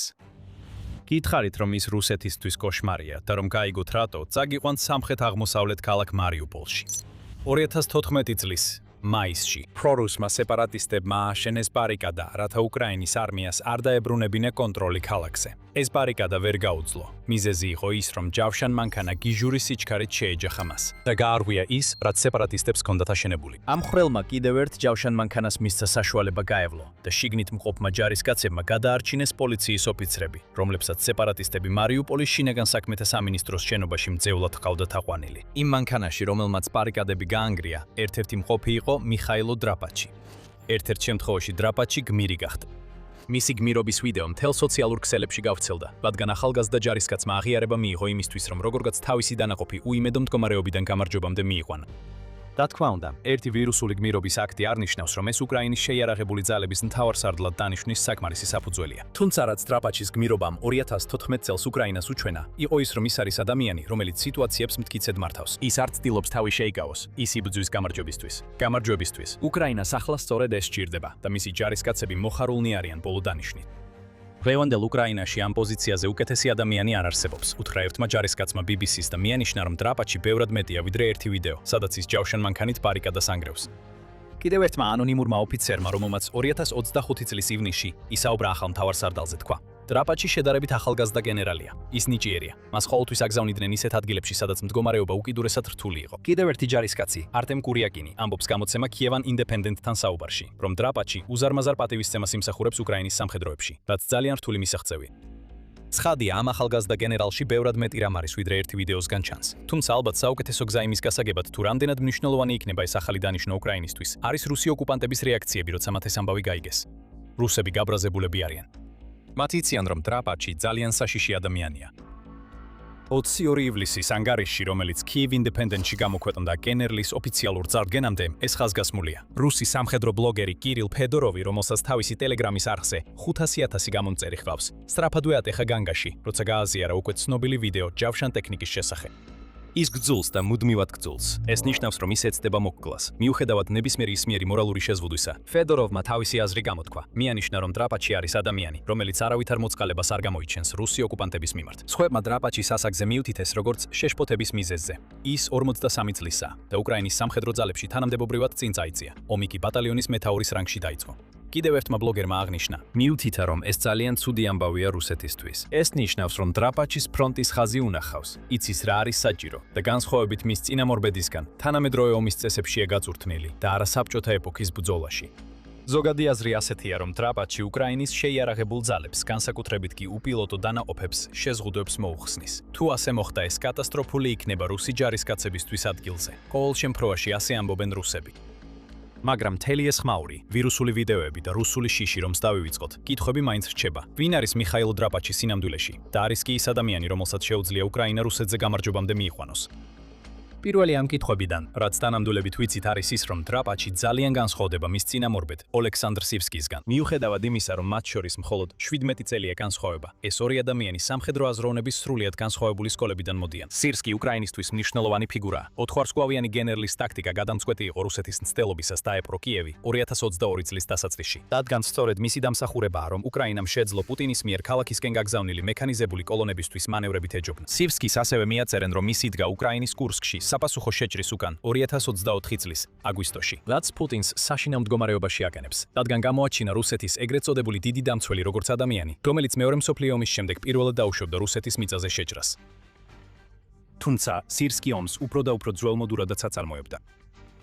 1980-იან წლებში მოსკოვის სამხედრო აკადემიაში განათლება მიღებული და ოდესღაც ერთ-ერთ მომავალ წამყვან რუს მეთაურად მიჩნეული, სანამ საბჭოთა კავშირი დაიშლებოდა, სივსკი ვერასდროს გათავისუფლდა ომისადმი რუსული მიდგომისგან. მისი საკუთარი ჯარისკაცები მას ერთდროულად სცემდნენ პატივს და ეშინოდათ კიდეც. მას ყასაბნო ეხსასაბად მოიხსენიებდნენ, რადგან თითქოს ადამიანური დანაკარგების მიმართ გულგრილი იყო. ეს დამოკიდებულება შეიძლება რუსეთში გამოდიოდეს, მაგრამ უკრაინაში, რომელსაც ბევრად მცირე მოსახლეობა ჰყავს და მოწინააღმდეგე რაოდენობრივად აღემატება, ყასაბი შეიძლება არ იყოს სწორი ადამიანი ამ საქმისთვის. უკრაინამ ბოლო 4 წელიწადი და ნახევარი ომის ახალი მეთოდი შეიმუშავა. ქვეყნის სამხედროებში ბევრს ჯერა, რომ ეს ნიშნავს, რომ სივსკის და მისი ტაქტიკა მოძველებულია. საპირისპიროდ დრაპაჩი წარმოადგენს უკრაინული სამხედრო აზროვნების ახალ სკოლას. თავისუფალი საბჭოთა ბორკილებისგან ის აერთიანებს დასავლურ აზროვნებას და უკრაინის საკუთარ დრონებზე დაფუძნებულ სტრატეგიას. ის ბევრად მეტია ვიდრე ის ადამიანი, რომელიც მარიუპოლში ბარიკადის გამხვევ მანქანას მეთაურობდა. BBC უცხება, რომ მან 2021 წელს უნივერსიტეტში სტრატეგიული და ოპერატიული მომზადების გასაგრძელებლად დაბრუნდა და კურსის დასრულებისას უნივერსიტეტის საუკეთესო სტუდენტად დასახელდა და საპატიო ხმალი გადაეცა. რუსეთთან ომში დრაპაჩიმ რამდენიმე ოპერატიული ჯგუფი უხელმძღვანელა და წარმატებებს მიაღწია ხერსონში და დნიპროპეტროვსკში, სადაც მისმა ჯგუფებმა რამდენიმე დასახლება გაათავისუფლეს, ასევე კრივოი რიხშიც, სადაც მან და მისმა ჯარისკაცებმა შეძლეს რუსი ოკუპანტების უკან დახევა. ბოლო წლებში დრაპაჩი უკრაინის გაერთიანებული ძალების სარდლად მსახურობდა. და სწორედ ამ პოზიციაზე ყოფნისას გავრცელდა ხმები, რომ მასსა და სირსკის შორის დაძაბულობა გაჩნდა. ფედოროვის მსგავსად, დრაპაჩისაც სურს, რომ უკრაინამ ახალი ტიპის ომი აწარმოოს, რაც სირსკისთვის და მის საბჭოთა სკოლაში მიღებულ მიდგომას უცხოა. ომი, რომელიც უკრაინას რეალურად შეუძლია მოიგოს. ზოგი სირსკის მიიჩნევს ადამიანად, რომელსაც იცის როგორ დაიცვას, მაგრამ ასევე ადამიანად, რომელსაც მომავლის ხედვა აკლია. მიუხედავად იმისა, რომ უკრაინის დრონები ახლა უფრო მეტს ანადგურებენ, სირსკი მაინც იმაზე რჩება, რაც ასწავლეს. გამარჯვების ხედვის არქონა ცუდი არ იყო ომის ადრეულ წლებში, როცა მიზანი იყო იმდენ ხანს დაცვა, სანამ რუსეთი არ გადაწყვეტდა, რომ უკრაინის დაპყრობა უფრო მეტი პრობლემა იყო ვიდრე ღირდა. მაგრამ ახლა 2026 წელია. პუტინმა უკვე დიდი ხანია დაამტკიცა, რომ შეჩერებას არ აპირებს, მიუხედავად იმისა, რამდენად დაიშლება რუსეთის არმია. უკრაინას აღარ შეუძლია უბრალოდ გაძლება და გადარჩენა. ჩენა, მას უნდა გაიმარჯვოს. დრაპაჩის დანიშვნა სწორედ ამ გამარჯვების მისაღწევად მოხდა. ეს არ ნიშნავს სირსკის დანცირებას იმ მნიშვნელოვანი როლის გამო, რომელიც მან შეასრულა უკრაინის აქამდე მოყვანაში. და უკრაინის მთავარსარდლის რანგში თავის ბოლო გამოსვლაში სირსკი იყო როგორც დიპლომატიური, ასევე გულწრფელი საკუთარი თავისა და იმ არმიის შეფასებაში, რომელსაც ტოვებს. ჩემ მემკვიდრეს გადავცემ არმიას, რომელიც არა მხოლოდ იცავს პოზიციებს, არამედ ინიციატივით, სტრუქტურითა და ადამიანებით, რომლებიც იციან როგორ დაარტყან მტერს. შეტევაზეა გადასული და გულწრფელად ვიმედოვნებ, რომ ეს შეტევა გაგრძელდება. ამისთვის ყველაფერი არსებობს, თქვა სივსკიმ და დაამატა. ეს უკვე ადრე ვთქვი და დღესაც ვიმეორებ. ჩემი საქმე ომია. პოზიციები იცვლება, მაგრამ ეს პრინციპი უცვლელია. რაც არ უნდა იყოს ჩემი სტატუსი, უკრაინას გამარჯვებამდე ვემსახურები. გადაცემა უკვე მოხდა და სირსკი როგორც ჩანს მზადაა, რომ უკანა პლანზე გადაინაცვლოს და უზრუნველყოს გლუვი გადასვლა. ეს დიდი პლუსია დრაპაჩისთვის, როცა ის ახალ როლს იწყებს. თუმცა მიუხედავად იმისა, რომ დრაპაჩი კვალიფიციური ჩანს და აქვს ის, რაც რუსულ რიგებში შიშს გამოიწვევს, მაინც უნდა დავსვათ კითხვა, რამდენად დიდ განსხვავებას შეძლებს დრაპაჩი შეიტანოს. მისი დანიშვნა ყველასთვის მოულოდნელი იყო, მაგრამ ნამდვილი გარდამტეხი ის იქნება, თუ რას გააკეთებს დრაპაჩი უკრაინის სამხედრო ძალებისთვის. დრაპაჩის აქვს პოტენციალი, რომ იყოს ის ადამიანი, რომელიც უკრაინას პუტინის საომარი მანქანის დამსხვრევაში უხელმძღვანელებს. მაგრამ სანამ აგიხსნით რატო, თქვენ უყურებთ სამხედრო შოუს. თუ ჯერ არ გაქვთ არხი გამოწერილი, ახლა საუკეთესო დროა ამის გასაკეთებლად. და თუ გსურთ ჩვენი ვიდეოები მაშინვე ნახოთ, როგორც კი გამოქვეყნდება, არ დაგავიწყდეთ და გავიწყდეთ შეტყობინებების ჩართვა.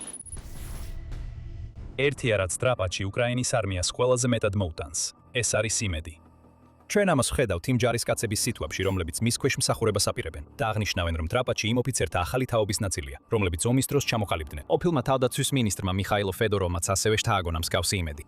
ჩვენ ამას ვხედავთ იმ რისხვის გამოხატვაში, რომელიც უკრაინის ქუჩებში მის გათავისუფლებას მოჰყვა. რადგან პროტესტებმა უკრაინის უმაღლესი სარდლობა გააკრიტიკა. თითქოს ისინი ცდილობენ თავიდან მოიშორონ ახალგაზრდა ოფიცრები, რომლებიც კორუფციასთან ბრძოლასა და ბიუროკრატიის ფენების აღმოფხვრას ცდილობენ უკრაინის სამხედრო ძალებში. დრაპაჩთან მოაქვს იგივე ცვლილებების დაპირება, რომლის მოტანაც ფედოროვს სურდა. ის უკრაინის სამხედრო ძალებს იმედს აძლევს. ნუ დააკნინებთ იმედის ძალას, განსაკუთრებით ეხლა, როცა უკრაინის არმია მიუხედავად ეფექტიანობისა, სხვადასხვა მორალისა და ცოცხალი ძალის პრობლემებს ებრძვის. ზამთარში უკრაინამ თავისი ერთ-ერთი ყველაზე რთული პერიოდი გადაიტანა. ენერგეტიკული ინფრასტრუქტურის მასიური დაბომბვის შედეგად მოქალაქეები სიცივეში დარჩნენ, რადგან გათბობა გაითიშა. ბევრმა სხვამ ელექტროენერგიასა და წყალზე წვდომა დაკარგა. ერთ მომენტში კიევის 70% ელექტროენერგიის გარეშე დარჩა, როცა ტემპერატურა -20 გრადუს ცელსიუსამდე დაეცა. ეს ყველაფერი რუსეთის განზრახვით ხდება, რათა უკრაინის მოსახლეობა დააშინოს. და საბოლოოდ ისინი ომით იმდენად დაიღლებიან, რომ პუტინის ნებას დაემორჩილებიან. ეს არის მათი მიდგომა ყოველ შემთხვევაში. და მიუხედავად იმისა, რომ უკრაინამ კარგად შეძლო აღდგენა, მას ასევე აქვს ცოცხალი ძალის კრიზისი, რომელიც დიდწილად წარმოიშვა იმიტომ, რომ პოტენციური ჯარისკაცები ფრონტის ხაზზე დაღუპვის შიშით არიან შეშინებულნი. იანვარში უსაფრთხოებისა და ტერორიზმთან ბრძოლის ტაქტიკის ინსტიტუტმა განაცხადა, რომ დაახლოებით 200,000 უკრაინელი ჯარისკაცი თვითნებურად არ იმყოფებოდა სამსახურში და კიდევ 2 მილიონი მოქალაქე იძებნება სავალდებულო სამხედრო სამსახურის თავიდან აცილების გამო. პატრიოტული მობილიზაცია, რომელიც უკრაინას ამდენი ხანი ემსახურებოდა, თანდათან სუსტდება. მოწინააღმდეგესთან დაპირისპირება, რომლის მოსახლეობაც უკრაინისაზე 4-ჯერ მეტია, შეიძლება მომაკვდინებელი აღმოჩნდეს. სირსკის კასაბის რეპუტაციას შეიძლება თავისი წვლილი შეეტანა. შესაძლოა საქმე იმაში არ არის, რომ უკრაინელებს ბრძოლა არ უნდათ, არამედ უფრო იმაში, რომ მათ არ სურთ შეტევებზე გაგზავნა, როცა ხედავენ, რომ დრონები, სახმელეთო რობოტები და სხვა ტექნოლოგიები ბევრად უფრო ეფექტურია. ეს გარკვეულწილად ვარაუდია, მაგრამ აღსანიშნავია, რომ ბევრმა, ვინც დრაპაჩისთან ერთად მუშაობდა, ამბობს, რომ ის განსხვავებულ მიდგომას ირჩევს. ამ ჯარისკაცთაგან ერთ-ერთი, პოლკოვნიკი ოლექსანდრ ვადოვიჩენკო, ტრავდასთან ამბობს, რომ დრაპაჩი არასოდეს აძლევდა უაზრო დავალებებს. როდესაც ის ოპერაციების დაგეგმვისას მეთაურების ანგარიშებს ისმენდა, ის ყოველთვის ეძებდა გზებს, რომ საქმე მინიმალური დანაკარგებით გაეკეთებინა. სწორედ ამაშია იმედი. თუ დრაპაჩი შეძლებს იგივე მიდგომა მთელ უკრაინის არმიაში დანერგოს, იმედი აქვთ, რომ ის მიაღწევს ისეთივე ან უკეთეს შედეგებს, როგორც სირსკი, მაგრამ ნაკლები დანაკარგებით. და თუ ის დაამტკიცებს, რომ ზრუნავს მის დაქვემდებარებაში მყოფ ჯარისკაცებზე, იმედი აქვთ, რომ შეძლებს წაახალისოს ისინიც, ვინც ადრე სამხედრო სამსახურს თავს არიდებდა, რომ შეუერთდნენ არმიას და იბრძოლონ. თუმცა ეს ყველაფერი უფრო ადვილი სათქმელია, ვიდრე გასაკეთებელი. მხოლოდ იმედი ომს ვერ მოიგებს. ეხლა დრაპაჩის უნდა შეასრულოს ის დაპირებები, რომლებიც მან უკრაინის ახალი მთავარსარდლის პოსტზე დანიშვნისას გასცა. მას თითქმის უნივერსალური მხარდაჭერა აქვს როგორც ხალხის, ისე არმიის მხრიდან. ასევე ცნობილია, რომ ის საბჭოთა სტილის აზროვნების კრიტიკოსია და დრონული ომის ერთ-ერთი ადრეული მიმდევარია, რომელმაც უკრაინას ასე კარგად მოემსახურა რუსეთის წინააღმდეგ თავდაცვაში. როგორც Guardian აღნიშნავს, დრაპაჩი წარმოადგენს გარდატეხას. არა მხოლოდ საბჭოთა სტილის ტაქტიკებისგან, არამედ საბჭოთა სტილის სარდლობის სტრუქტურებისგანაც, რომლებიც ჯერ კიდევ გავრცელებულია უკრაინის სამხედრო ძალებში. სწორედ აქ იქნება მისი ყურადღების ცენტრი მომდევნო თვეებში. ან ძველი სტრუქტურების დაშლა და მათი შეცვლა ახალით, სადაც უმცროს ოფიცრებს ენიჭებათ პასუხისმგებლობა და მოეთხოვებათ პასუხი თავიანთ ქმედებებზე. სარდლობის გარკვეული დეცენტრალიზაცია, ნდობის დემონსტრირება და მიკრომენეჯმენტის ნაკლებობა შეიძლება იყოს ის, რასაც დრაპაჩი უკრაინის სარდლობის სტრუქტურებს შესთავაზებს. რამდენ ხანს დასჭირდება ამ ცვლილების განხორციელებას, ჯერ კიდევ უცნობია. ეს ნამდვილად არ იქნება მკისიერი. დრაპაჩისგან ელიან საბრძოლო ველის მართვისა და უკრაინის არმიის ყოველდღიური ფუნქციონირების გაუმჯობესებას. მაგრამ მისი უფრო ფართო გამოწვევა, სარდლობის სტრუქტურების შეცვლა, შეიძლება თვეებს ან თუნდაც წლებიც კი დასჭირდეს გადასაჭრელად. თუმცა დრაპაჩი ისეთი ადამიანია, რომელიც როგორც ჩანს მზადაა ამ გამოწვევების გადასაჭრელად და სწორედ ეს აშფოთებს რუსეთს. უკრაინის დრონების პროგრესის მიუხედავად, რუსეთს ნაწილობრივ შეეძლო დაეჯერებინა, რომ უკრაინა იბრძოლებდა იმგვარად, რაც მის ომის ტიპს შეესაბამებოდა. სირსკი ბოლოს და ბოლოს მოსკოვის სამხედრო აკადემიების აღზრდილი იყო. ეს მას ისეთ ადამიანად აქცევდა, რომლის პროგნოზირებაც გარკვეულ დონეზე შეიძლებოდა. დრაპაჩი ესეთი ტიპის ლიდერი არ არის. ის სრულიად განსხვავებულია და რუსეთს მასზე ადვილად გარკვევა არ შეუძლია, რაც მას კოშმარად აქცევს. დრაპაჩის სახით უკრაინას ხავს ადამიანი, რომელიც თანამედროვე ომის სტილის მხარდამჭერია, რამაც ქვეყანას ბევრი დადებითი შედეგის მიღწევა უმოჩა, განსაკუთრებით 2026 წელს. ამას თუ დაუმატებთ მის რეალურ საბრძოლო გამოცდილებას, რომელიც უკრაინის ფრონტის ხაზზე მსახურებით მიიღო, დრაპაჩი შეიძლება იყოს ის ადამიანი, რომელიც იმ ცვლილებებს მოიტანს, რაც უკრაინის ჯარისკაცებს რეალურად სჭირდებათ. ინოვაცია და მუდმივი ადაპტაცია. გარდა ამისა, თუ დრაპაჩი შეძლებს გაანეიტრალოს ის კონფლიქტები, რომლებიც უკრაინის არმიასა და თავდაცვის სამინისტროს შორის გაჩნდა, ეს უზარმაზარი ბონუსი იქნება.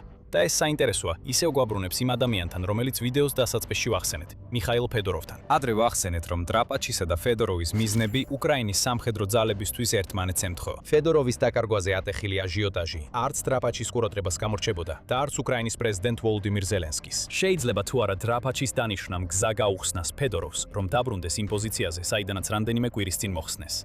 ეს შესაძლებელია. უკრაინას ჯერ კიდევ არ დაუნიშნავს. მუდმივითი თავდაცვის მინისტრი ფედოროვის გადაყენების შემდეგ, ყოფილი დაზორვის სამსახურის უფროსი იევჰენი კამარა ამჟამად იკავებს ამ პოზიციას. თუმცა დროებით, რადგან უკრაინის პარლამენტის შემცვლელზე კენჭისყრისთვის ემზადება. შესაძლოა შემცვლელი საჭირო არ იყოს. სირსკის წასვლის შემდეგ ფედოროვის სახელი შესაძლოა კვლავ განიხილებოდეს. ფედოროვი თავად ამბობს, რომ ზელენსკი მას სხვა თანამდებობებით შესთავაზა, მაგრამ ის უარს ამბობს მათზე, რადგან მიაჩნია, რომ უკრაინის არმიაში ნამდვილი ცვლილებების განხორციელება მხოლოდ სამ პოზიციაზეა შესაძლებელი. ამ სამიდან ორი პოზიცია, პრეზიდენტი და მთავარსარდალი, უკვე დაკავებულია.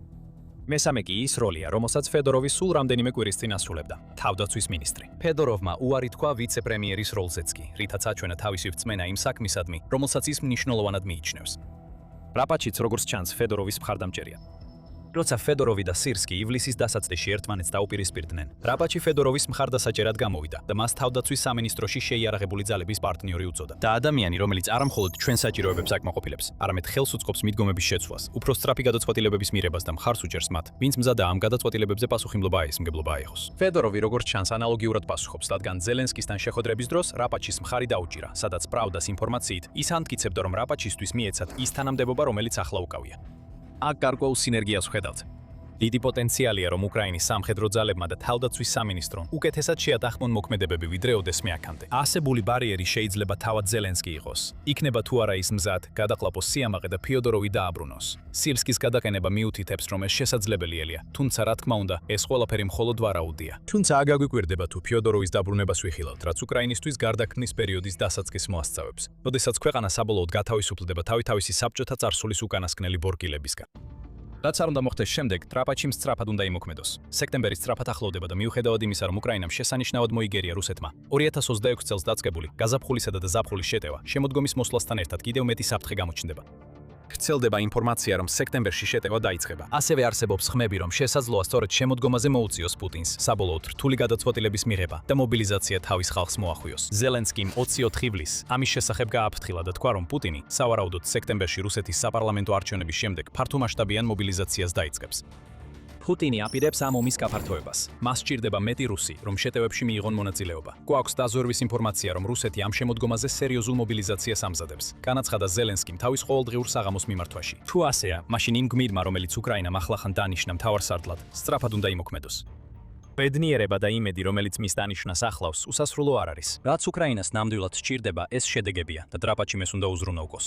კაცი, რომელიც ბრძოლაში ლეგენდად იქცა, ახლა უნდა დაამტკიცოს, რომ რუსეთისთვის ის იმ კოშმარად იქცევა, რომლითაც უკრაინის არმიას იმედი აქვს. თუ ვინმეს აქვს ეს უნარი, როგორც ჩანს, ეს ტრაპაჩია.